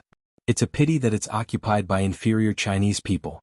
In my opinion, only our noble neon people deserve this land." Sato Junichi said with a lascivious smile, "Huaxia men are stupid, but Huaxia women are not bad. I must have a taste of them when I have a chance." Yagyu Genpakiro said, "My grandpa used to fight bravely in Huaxia. In the Battle of Nanjing he was awarded the title of 100 Killer. It's a pity that we were born too late to catch up with that era. Otherwise I would have been a national hero." Sato Junichi said, "Don't worry. This day will come sooner or later. This time, our Yagyu family came to Jiangnan to challenge the culture of Huaxia. When we win in culture, we will not be far from military occupation." Yagyu Genpakiro said, "This rich land will belong to our noble neon people sooner or later. Let's drink to our future." The two neon people raised their glasses together. Li Donghai had been nodding and bowing beside them with a flattering face, as if he did not understand what they were talking about. At this time an angry voice came, "You are not welcome here. Get out of here." Yagyu Genpakiro looked in the direction of the voice and saw Zhang Laifu standing in front of their table with an angry face. He said something in Huaxia language and then in neon language.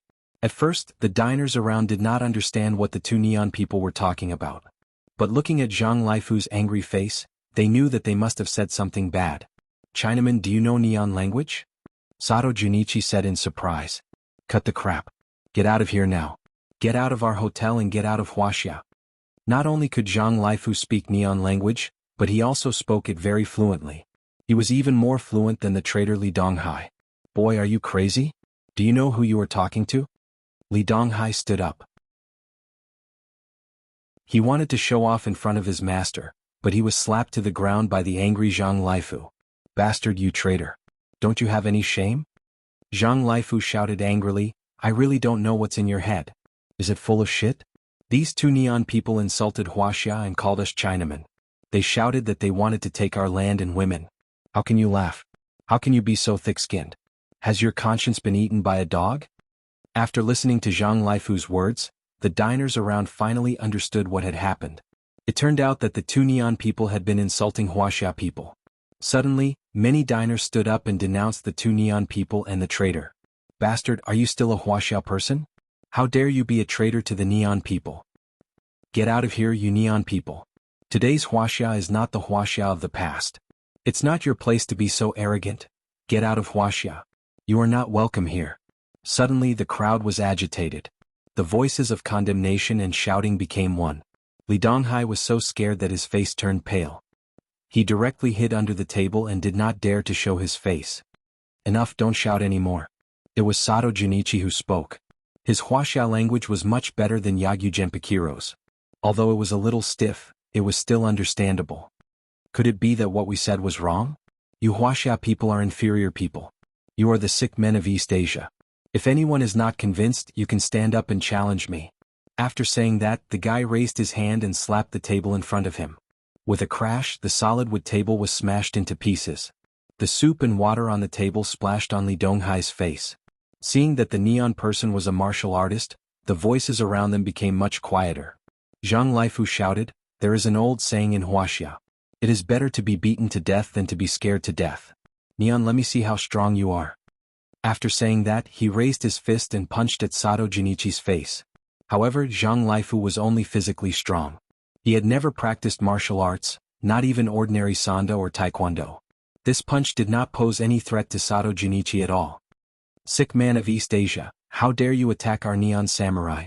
Sato Junichi sneered. He raised his hand and grabbed Zhang Lifu's wrist. With a crack, his wrist was broken into 2 pieces. Chapter 256. Although Zhang Lifu did not know martial arts, he was a tough man. He did not make a sound when his wrist was broken. Then he punched Sato Junichi's jaw with his left hand. You reckless Chinese man, let's see how long you can hold on. Sato Junichi showed a cruel smile and grabbed Zhang Lifu's left wrist again. He wanted to break both of Zhang Lifu's hands. Another cracking sound rang out, followed by a scream. However, the scream did not come from Zhang Lifu, but from Sato Junichi. At this moment, the bones in his right hand had been broken into 2. It was Qin Haodong. He could not stand by and watch the Japanese bully his compatriots on the land of Wuxia. But there were too many onlookers and he was late, so Zhang Lifu's right hand was injured. Naturally, he would not hold back against the Japanese. He gave them a taste of their own medicine and broke Sato Junichi's right hand. Bastard! Sato Junichi did not expect a master to appear out of nowhere. He took a few steps back and stood next to Yagyu Genpakiro. Yagyu Genpakiro took out a katana and shouted at Qin Haodong, "Who are you? How dare you attack a Japanese samurai?" Qin Haodong looked at him coldly and said, "How dare you call yourself a samurai? As a warrior you are so cruel to ordinary people. Is this the legendary spirit of the samurai?" Li Donghai got up from the ground. He was as timid as a mouse, but he was different when he saw Qin Haodong. He seemed to know that Qin Haodong would not do anything to him. He immediately stepped forward and shouted, "Qin Haodong, are you crazy? How dare you hit a noble Japanese guest? Kneel down and apologize." Qin Haodong had had enough of his traitor face. He was a disgrace to his grandfather. Qin Haodong said with killing intent, "Get out of here or I will kill you." More and more onlookers were watching. They hated Li Donghai the traitor. "Traitor, I'll kill you." At that moment, a middle-aged man beside Li Donghai could no longer hold back his anger. He punched Li Donghai in the face, giving him a panda eye. "How dare you hit me?" Li Donghai wanted to fight back, but before he could finish his sentence, a big crab flew over and smacked him in the face. Then, scallops, shrimps and beer bottles all came flying at him. "Bastard traitor, get out." Li Donghai knew that he would be beaten to death if he stayed any longer. He could no longer care about his 2 masters and hurriedly ran out of Riverside Tower. After Li Donghai was driven away, everyone's anger was focused on the 2 neon people. Kill the Japanese, beat him to death. How dare he behave atrociously in our Wuxia land? Amidst the shouts, the seafood shells once again concentrated on the 2 Japanese. For a moment, Yagyu Genpakiro and Sato Junichi were beaten to a pulp. "Chinaman, I will kill all of you." Yagyu Genpakiro flew into a rage out of humiliation. His eyes glowed fiercely as he raised the small katana in his hand. At this moment, a loud shout came from the door, "Stop!" Everyone turned around and saw a neon warrior and a neon woman in a kimono and wooden clogs in the lobby of Riverside Tower. The neon woman bowed to everyone first and apologized in fluent Wuxia language. "I'm sorry, everyone. I apologize." The neon woman's facial features were very delicate and she had a unique beauty of neon women. Plus, she lowered her head and apologized, which eased the atmosphere a lot. After apologizing, the neon woman raised her head and walked quickly to Yagyu Genpakiro and Sato Junichi. She changed her gentle image and raised her hand to slap them. "You two, how dare you break the rules and sneak out? You'll be punished when you go back." Yagyu Genpakiro and Sato Junichi's cheeks were red and swollen, but they became more respectful. They lowered their heads and said, "Yes, Miss Chiba." The woman in the kimono turned around again and bowed to everyone present. She said in a sweet voice, "Hello, everyone. I'm Chiba Mieko from the Yagyu family in Neon. Please allow me to apologize to you for what my 2 men did today. Don't worry, I'll punish them severely when I go back." While she was doing this, another neon man had been quietly following her. Although he did not speak, his face was full of arrogance. He was Yagyu Hirai, the young master of the Yagyu family in Neon. Chiba Mieko turned around and stared at Yagyu Genpakiro and Sato Junichi. "You two go back with me." After that, the four neon people were about to leave Riverside Tower. Qin Haodong took a step forward and stood in front of them. He said lightly, "Wait a minute." Chiba Mieko looked at Qin Haodong and said, "What else can I do for you, sir?" Qin Haodong said, "Your two men just publicly insulted Wuxia and hurt my compatriots. Don't you think you're looking down on us Wuxia people?" Yagyu Genpakiro yelled, "You also hurt Sato. What else do you want?" "Shut up. Did I allow you to speak?" Chiba Mieko glared at him and then said to Qin Haodong, "Sir, please forgive us. We didn't know they had hurt you. We're willing to compensate you. Mieko also knows some medical skills so she can treat the injured." Qin Haodong said, "We don't need compensation. We have our own doctors. You don't need to treat them." Chiba Mieko glanced around and immediately saw that Zhang Laifu was injured. She said, "Sir, you may not know this, but my men's technique is very special. Ordinary doctors can't treat this kind of broken bone. Please let me treat him." I said it's not necessary. This kind of injury is nothing in Wuxia. Zhang Laifu had been standing by Qin Haodong's side. After that, he grabbed Zhang Laifu's right hand. With a slight force, the broken bones were connected with a crack. Seeing Qin Haodong's skillful movements, Chiba Mieko's pupils shrank. She had not expected that the young man in front of her would have such good medical skills. Zhang Laifu's forehead was sweating and his face was pale. After Qin Haodong's treatment, the pain immediately disappeared and his face returned to normal. "Brother, thank you so much," Zhang Laifu said gratefully. "It's a piece of cake," Qin Haodong said lightly. Chiba Mieko said, "Sir, I really admire your medical skills. Can you tell me what technique you used?" "No." Qin Haodong said coldly, "Wuxia has taught you so many things over the years. What did you get in return?" Yagyu Hirei cried, "Miss Mieko, this Wuxia man is too rude. Besides, with your medical skills, why do you need to ask a Wuxia man for advice? Let's go." Qin Haodong said, "You two can go, but those two can't." Yagyu Hirai said angrily, "Miss Mieko has apologized to you. What else do you want?" Qin Haodong said, "Some things can be forgiven with an apology, but some things can't be solved by an apology. They just insulted Wuxia and hurt my compatriots. They must pay the price." The onlookers also shouted, "Well said. They can't just leave like this after beating our people. If an apology is useful, why do we need the police? Who would believe a bullshit apology? They just insulted Wuxia. You guys have gone too far." Yagyu Hirai was about to lose his temper, but he was stopped by Chiba Mieko. She turned to Qin Haodong and said, "It's indeed their fault today. What do you want them to do?" Qin Haodong said coldly, "As warriors they attacked ordinary people without permission. One of their hands will be crippled. As long as they cripple their own hands they can leave here." Chiba Mieko's expression turned cold as she said, "That's impossible. I can't agree to your conditions. They are all warriors. Crippling their hands will ruin their lives. Now you know they are warriors? Why didn't you think of yourself as warriors when you attacked ordinary people?" Qin Haodong said domineeringly, "I'll count to 3. If you don't do it yourself, I'll do it." "Well said, young man. We support you. The Japanese bullied our Wuxia people. We have to teach them a lesson. Good wine for the guests and hunting guns for the wolves. Good job, young man. You can't be polite to the Japanese." For a moment the crowd was excited and everyone was on Qin Haodong's side. Yagyu Hirai shouted fiercely, "Don't you dare. No one can offend the dignity of our Japanese warriors." Qin Haodong ignored him and started the countdown. 3, 1.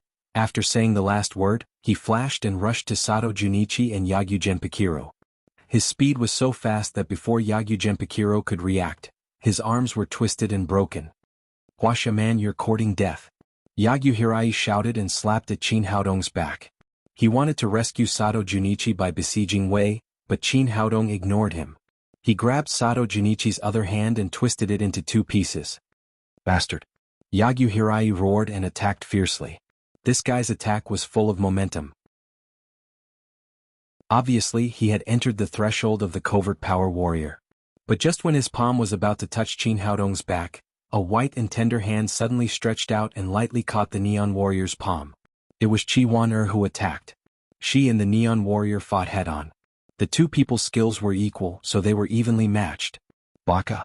The Japanese warrior was shocked. He had always been arrogant, and his cultivation had reached the 3rd level of the covert power. He did not expect that the delicate Chi Wan-er could take his palm, and she was not inferior to him. At this time, Chin Haodong had disabled Yagyu Genpakiro and Sato Junichi. He turned around and said lightly, "This is a lesson for you. If you dare to insult the Wuxia people again, you will die." Bastard. The Japanese warrior was furious. He was about to pull out the Japanese sword from his waist, but Chiba Mieko stopped him again. "Mr. Yagyu, don't lose sight of the bigger picture. Don't forget what we're here for." The Japanese woman had a good eye. The two Wuxia people in front of her were not simple. Yagyu Hirai did not have much chance of winning against Chi Wan-er. Besides, there was Chin Haodong who she could not see through. If they fought at this time, they would only humiliate themselves. But Yagyu Hirai did not think so. He thought that Chin Haodong's cultivation was not high if he needed a woman to protect him. He cried, "Miss Mieko, this hateful Wuxia man has hurt our neon warriors. We must teach him a lesson."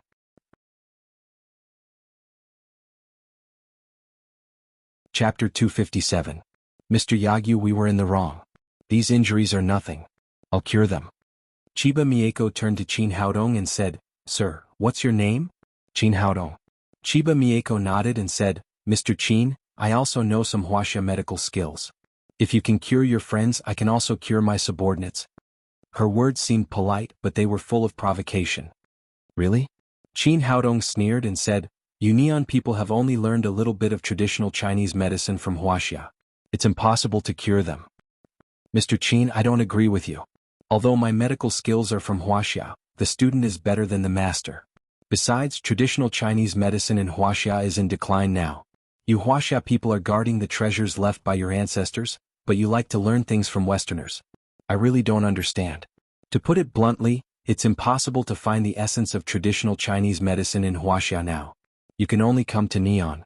If you have time, you can also come to learn from us." Arrogant, self-righteous, the onlookers had a good impression of the seemingly polite Neon woman at first.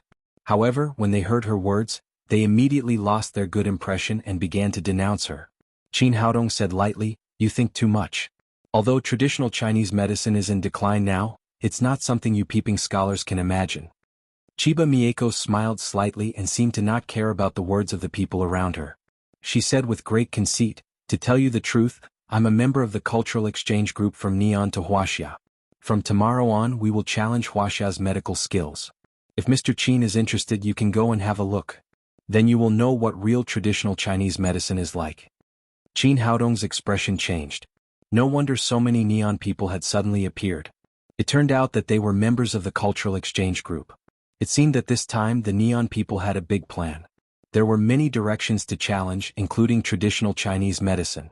He had promised Guofeng to participate in this cultural exchange, so he would probably see this Neon woman again. He said, "Okay, I'll definitely go. I'll show you what real Wuxia traditional Chinese medicine is." Chiba Mieko smiled confidently and said nothing. She walked towards Sato Junichi in her wooden clogs. She was going to prove her medical skills to this Wuxia man with practical actions. "Miss Mieko, thank you for your hard work." Sato Junichi lowered his head and said while enduring the pain. Chiba Mieko grabbed his broken wrist and pressed it. Then she pulled and pushed it. With a crack, Sato Junichi screamed like a pig being slaughtered. His wrist was still broken in two and it was not connected. Seeing everything in front of her, the people around her burst into laughter. It was obvious that the Japanese woman wanted to learn Chin Haodong's bone-setting technique and connect the broken bones as quickly as possible. Obviously she failed. It turned out that her medical skills were no match for Chin Haodong's. Chiba Mieko frowned slightly. Her confidence and calmness had disappeared. It was obviously a very simple fracture. Why couldn't it be connected? She changed her method and connected Sato Junichi's bones again. The result was the same. Sato Junichi screamed like a pig being slaughtered again, but the broken bones were still not connected. After his wrist was twisted by Chin Haodong, he could barely bear the pain. However, Chiba Mieko couldn't bear the pain anymore. What the hell is going on? Chiba Mieko really couldn't figure out the reason. She changed her method more than a dozen times. Sato Junichi's voice was hoarse, but he still didn't get better. Chin Haodong sneered secretly. This was his unique method. Unless he did it himself, the two neon women could only be disabled for the rest of their lives. Chiba Mieko turned her head and looked at Yagyu Genpakiro. Yagyu Genpakiro was scared, but he had no choice but to stretch out his arms. As a result, he screamed even more miserably than Sato Junichi. Looking at Chiba Mieko's confused face, Chin Haodong smiled and said, What do you think? Do you know what it means to be a frog at the bottom of a well? Based on what you've secretly learned, Wuxia traditional Chinese medicine is still far behind. Chiba Mieko looked embarrassed. She took a deep breath and said, Qin-kun, I admit that I'm not as good as you in bone setting. Please set their broken bones. Are you mistaken? I've already said that this is their punishment. How could I possibly set their bones? Chiba Mieko frowned and said, Qin-kun, haven't your friends been cured? I think this punishment is too heavy for them. It's not good for the friendly relationship between Wuxia and Neon. It's not heavy at all. It was Zhang Laifu who spoke this time. He said indignantly, do you know what they just said? They showed off that their grandfather was the one who killed 100 people in the Nanjing massacre. They said that Wuxia is an inferior nation and doesn't deserve this land. They said that you will invade again sooner or later. It would be too merciful to break the arms of such an ambitious person. If it were up to me, I would say that they should be killed immediately. Bastards, kill the neon women. I knew these neon women were up to no good. Get out of Wuxia. You're not welcome here. After Zhang Laifu finished speaking, the crowd became angry again. Facing this situation, Chiba Mieko also looked helpless. She turned to Yagyu Genpakiro and Sato Junichi and asked, did you say that? The two immediately lowered their heads. Sato Junichi said in a low voice, I thought none of them could understand. Stupid. You deserve to be disabled. Chiba Mieko glared at the two and said to Yagyuhiri, let's go. Seeing that the neon women were finally about to leave, the crowd burst into applause. However, at this moment, a middle-aged man fell to the ground with a thump. His face was pale and he was foaming at the mouth. He looked like he was in pain. It was the middle-aged man who had just punched Li Donghai. A middle-aged woman next to him shouted in panic, help! Help him! Is there a doctor? Then she hurriedly took out her cell phone and began to call the ambulance. Qin Haodong stepped forward and asked, what happened? Does he have a heart attack? The woman put away the phone and said in a panic, yes, my husband has a serious heart attack.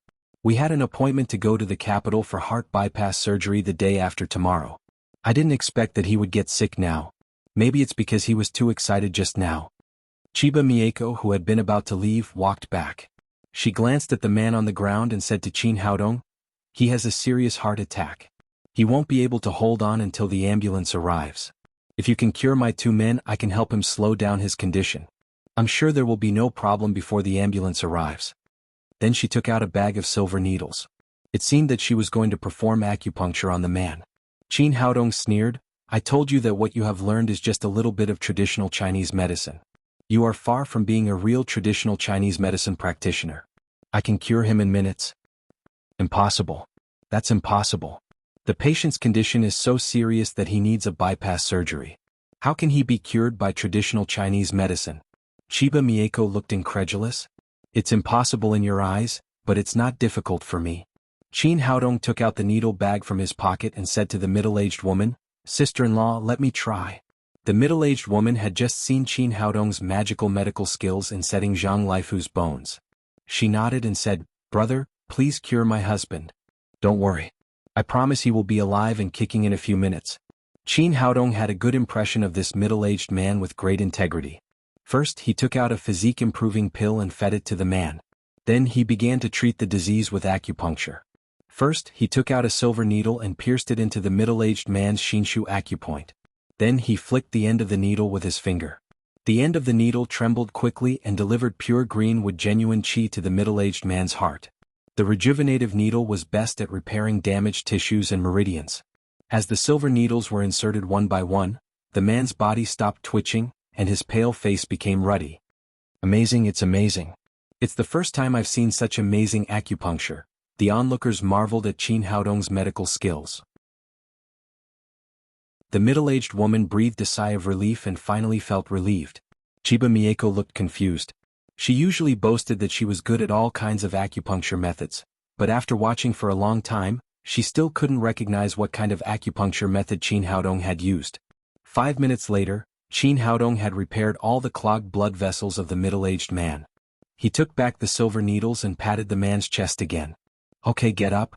The middle-aged man opened his eyes immediately and jumped up from the ground as if he had been poked on a switch. Honey, are you all right? The middle-aged woman took his hand and asked. The middle-aged man waved his fists and shouted excitedly, Honey, I feel so good. I can kill a cow now. Not only had he recovered from his heart disease, but he had also taken a physique-improving pill. Naturally, he felt better. The middle-aged woman said, "Honey, you must thank Dr. Qin. He saved your life." The middle-aged man turned around and said gratefully to Qin Haodong, "Thank you, little brother." "You're welcome." Qin Haodong said, "Brother, your heart disease has been completely cured. You don't have to go to the capital for heart bypass surgery. If you don't believe me, you can go to the hospital to do an ultrasound first." The middle-aged man said, "I believe you. I believe you, brother. I can feel it myself. I'm in good health now." Seeing that Qin Haodong had really cured a heart disease in a few minutes, Chiba Mieko opened her mouth in surprise. This was beyond her knowledge of medicine. If she had been the one to treat the patient, she would never have been able to achieve such an effect. "Qin-kun, can you tell me how you did it? What kind of acupuncture method did you use just now? What medicine did you give this gentleman?" Qin Haodong said, "The pill is called the physique-improving pill. It doesn't have much direct effect on curing heart disease, but it can strengthen a person's body. As for the acupuncture method I used just now, it is the rejuvenating acupuncture of traditional Chinese medicine. This acupuncture method can repair damaged tissues." "In other words, you replaced heart bypass surgery with acupuncture?" Chiba Mieko asked excitedly. "You can say that. Oh my God, this kind of acupuncture method is amazing. Can I learn from you?" Qin Haodong said, "Do you really want to learn?" "Yes, I do." Chiba Mieko nodded desperately. Qin Haodong said jokingly, "I won't teach you even if you want to learn." Chiba Mieko said eagerly, "Why? Is it because I'm from Neon? Don't you know that medical skills have no national boundaries?"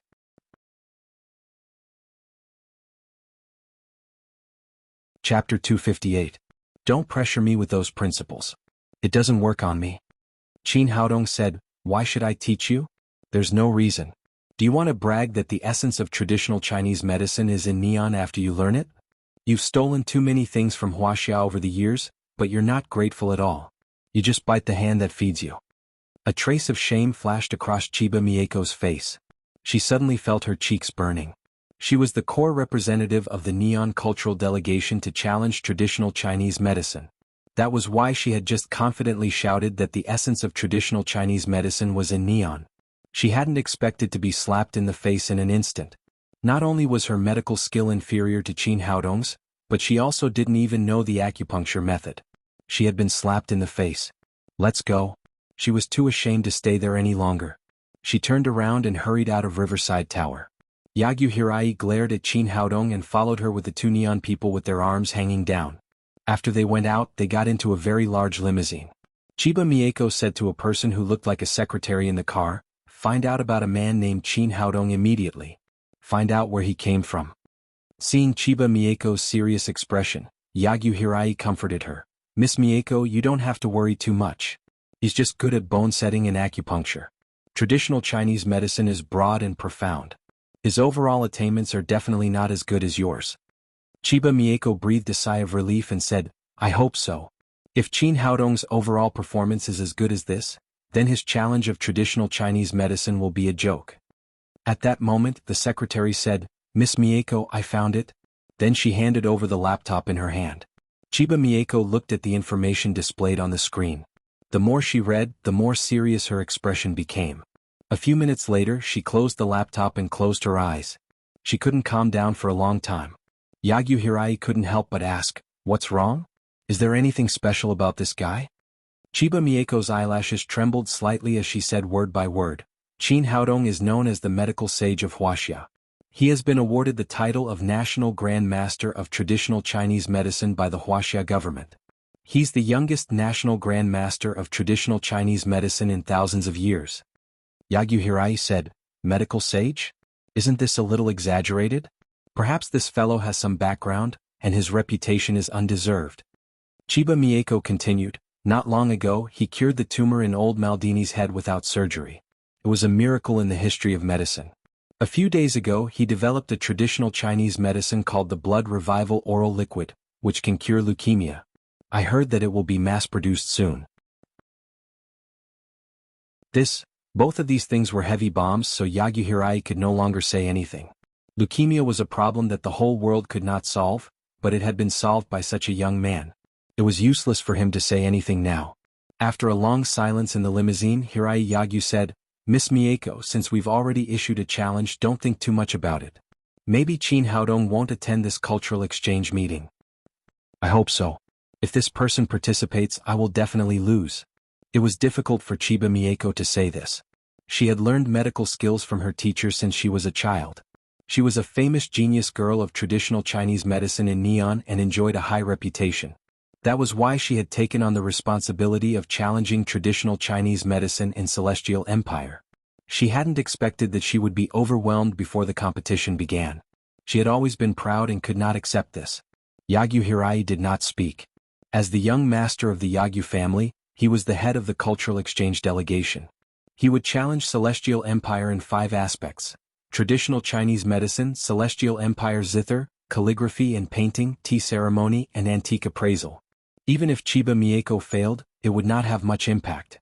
At the Riverside Tower, Qin Haodong was treated like a hero. The diners in the lobby surrounded him, and Qi Wan are like stars around the moon, expressing their inner worship. Under such circumstances, they could not stay any longer, so they left the Riverside Tower directly.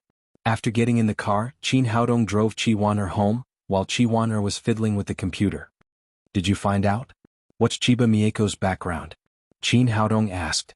Yes. She is from the Chiba family in Neon. She has studied traditional Chinese medicine with Chiba Fenghua since she was a child. She is known as the genius girl of Neon. Qin Haodong asked, who is Chiba Fenghua? Where did he learn traditional Chinese medicine?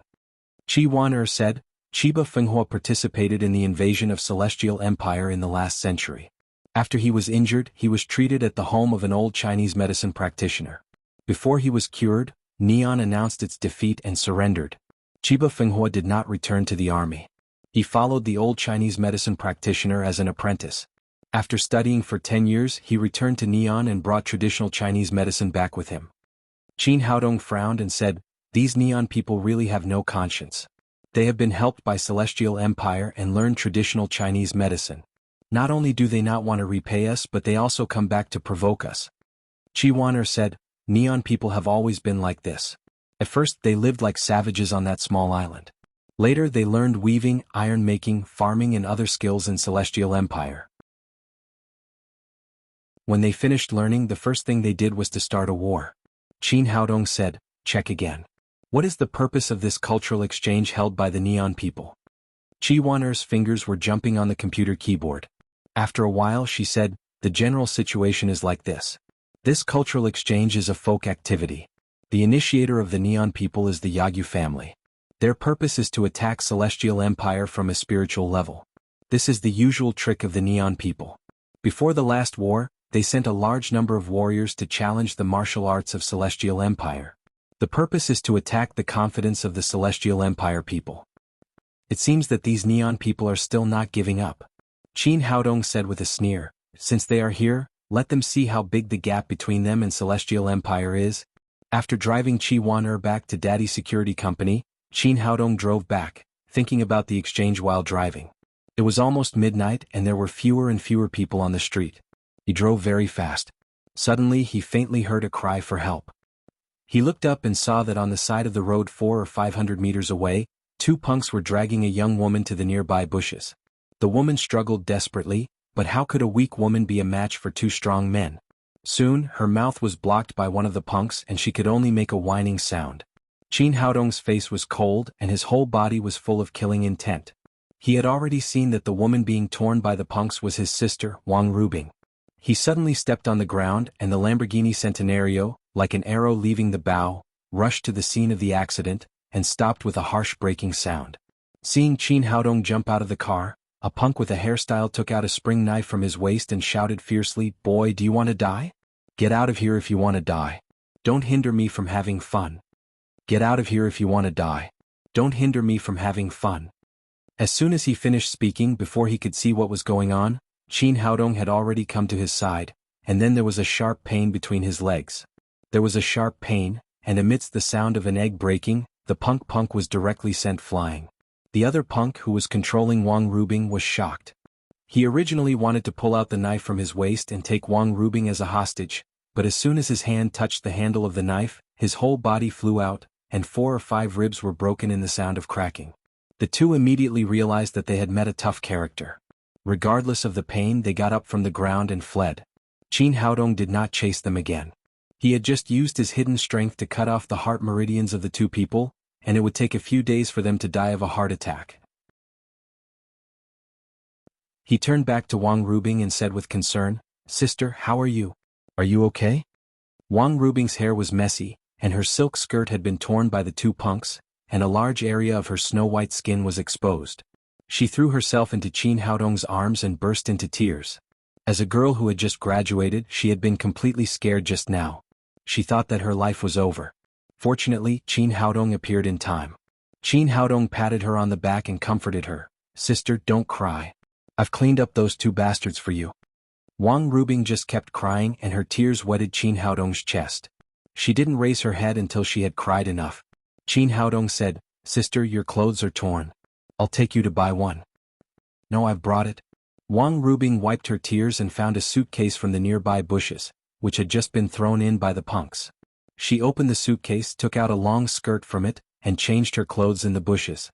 After coming out with the suitcase again, Qin Haodong asked in surprise, "Sister, why are you carrying the suitcase in the middle of the night? Do you want to go home on vacation?" Wang Rubing said, No, I just came out of the hotel." "Hotel? What are you doing in the hotel? Don't tell me you went on a date?" Qin Haodong became more and more confused. It was not far from Wang Rubing's home. Why did she leave her home and go to the hotel? What the hell? Have you ever seen a date with a suitcase? Wang Rubing's mood had been much better, and she slowly returned to her usual style of doing things. "Then what are you doing? Renovating your home?" "No, the house has just been renovated. It's very good. There's someone at my home. I can't go back," Qin Haodong said angrily. "Someone? Oh, who went to your home? Is it that damn landlord? Let's go back now. I'll break his legs." "No, not the landlord." Wang Rubing hesitated and said, "It's Li Donghai." "What, that bastard? Why did he go to your home?" Qin Haodong asked in confusion. Wang Rubing took Qin Haodong to sit on a bench next to her and told him what had happened from beginning to end. It turned out that 10 days ago, Li Donghai suddenly called Wang Rubing and said that he had lost his job in Jiangnan and needed to borrow some money from her. Anyway, Li Donghai was Wang Rubing's cousin. Wang Rubing not only invited him to dinner, but also gave him 2,000 yuan of the only 3,000 yuan she had. Unexpectedly, the story of Mr. Donghua and the wolf happened again. Li Donghai heard that Wang Rubing had her own house while chatting, so he first said that he would go to her home to have a look. Unexpectedly, after arriving, he refused to leave, saying that he had no house to live in and would live with her for a while. Wang Rubing said, "The house has one bedroom and one living room. I could have lived on the sofa, but I always felt that the way he looked at me was not right. I didn't feel safe with him, so I had to find a hotel. I thought he would leave after staying for a few days, but who knew that after 10 days, this guy didn't seem to have any intention of leaving. My money was quickly used up after eating and staying outside, and I didn't dare to call my mother for money. I was just chased out of the hotel and then I met those two hooligans." Qin Haodong was furious when he heard that. It was really a good person being bullied. Wasn't it like a dove occupying a magpie's nest?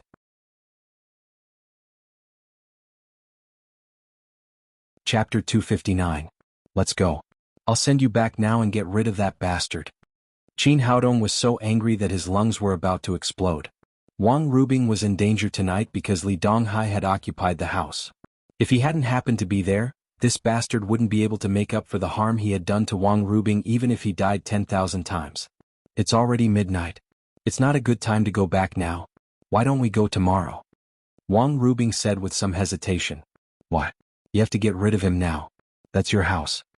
In fact, it was not a big deal to take Wang Rubing back to his house for a night.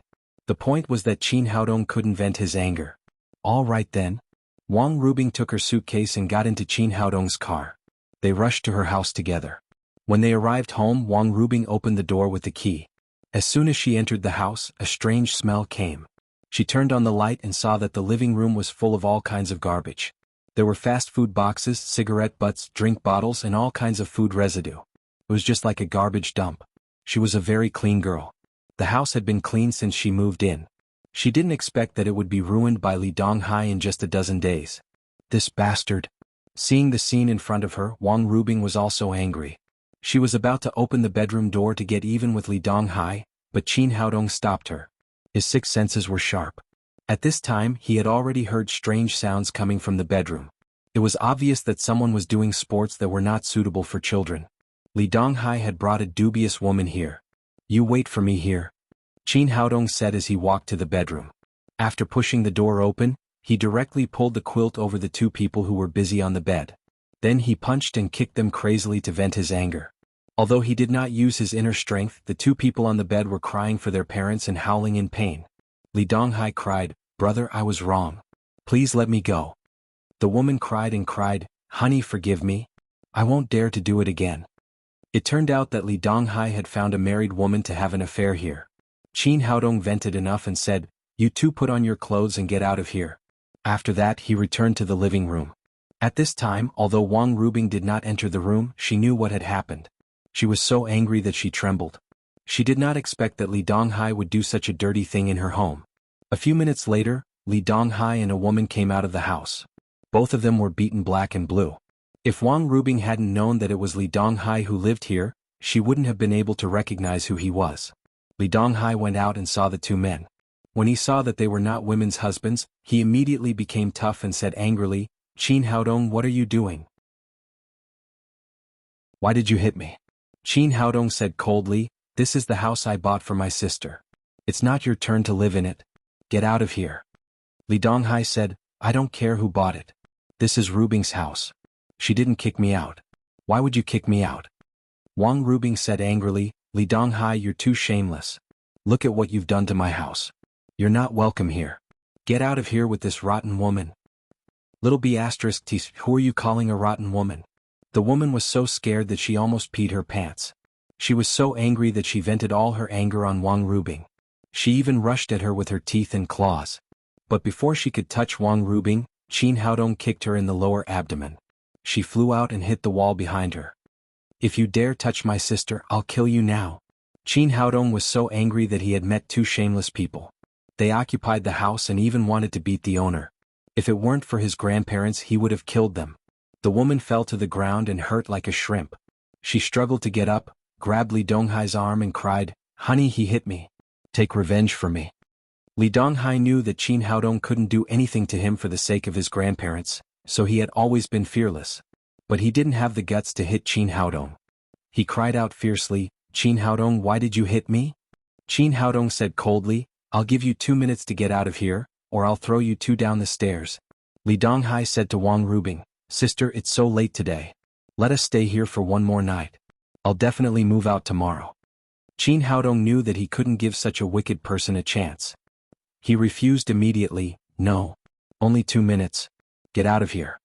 Li Donghai said unhappily, "Rubing and I are cousins. We're related by blood. What does it have to do with you?" Qin Haodong said coldly, "You have 1 minute." Li Donghai knew that he couldn't make it today.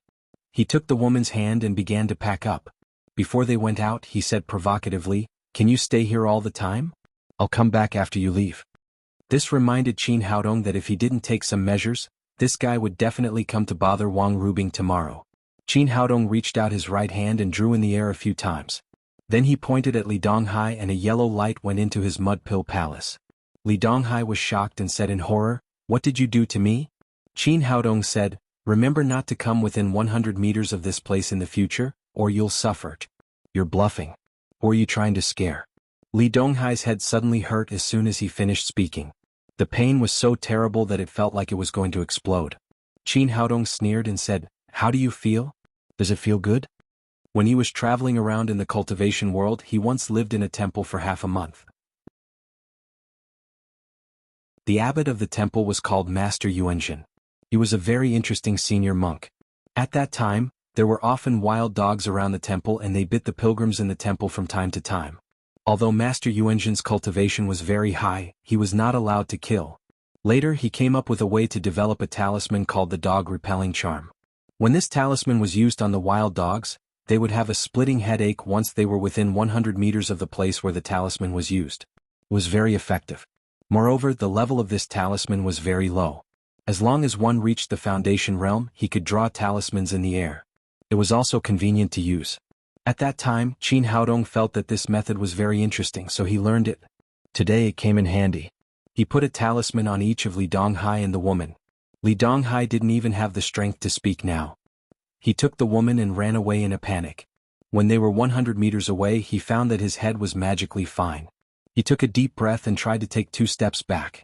Once he was within 100 meters, his head immediately exploded with a splitting pain. This time, Li Donghai completely gave up the idea of coming back. He turned back and scolded, "Qin Haodong, wait for me. I'll make you pay sooner or later." After driving the 2 people away, Qin Haodong said with a smile, "That's great. He won't come back even if I give him money." "How did you do that?" Wang Rubing asked in surprise. "It's just a little trick. Don't worry about him." Qin Haodong and Wang Rubing cleaned up the room together. Then they threw a bank card with more than 1 million yuan in it and left. The next morning he went to the Jiangnan Cultural Exchange Center. Guofeng had called him every day these days, so he couldn't forget it even if he wanted to. There were so many people attending the cultural exchange that the parking lot was full. Qin Haodong walked around and finally saw a car leaving the parking space. He quickly parked his car. However, as soon as he got out of the car, a Mercedes-Benz MPV drove over. A young man who looked like an assistant jumped out of the car and said to Qin Haodong arrogantly, "Drive your car away and give up the parking space." Qin Haodong glanced at him and asked, "Why?" The assistant said, "This parking space is reserved for President Lang. Now that President Lang is here, you must give it up immediately."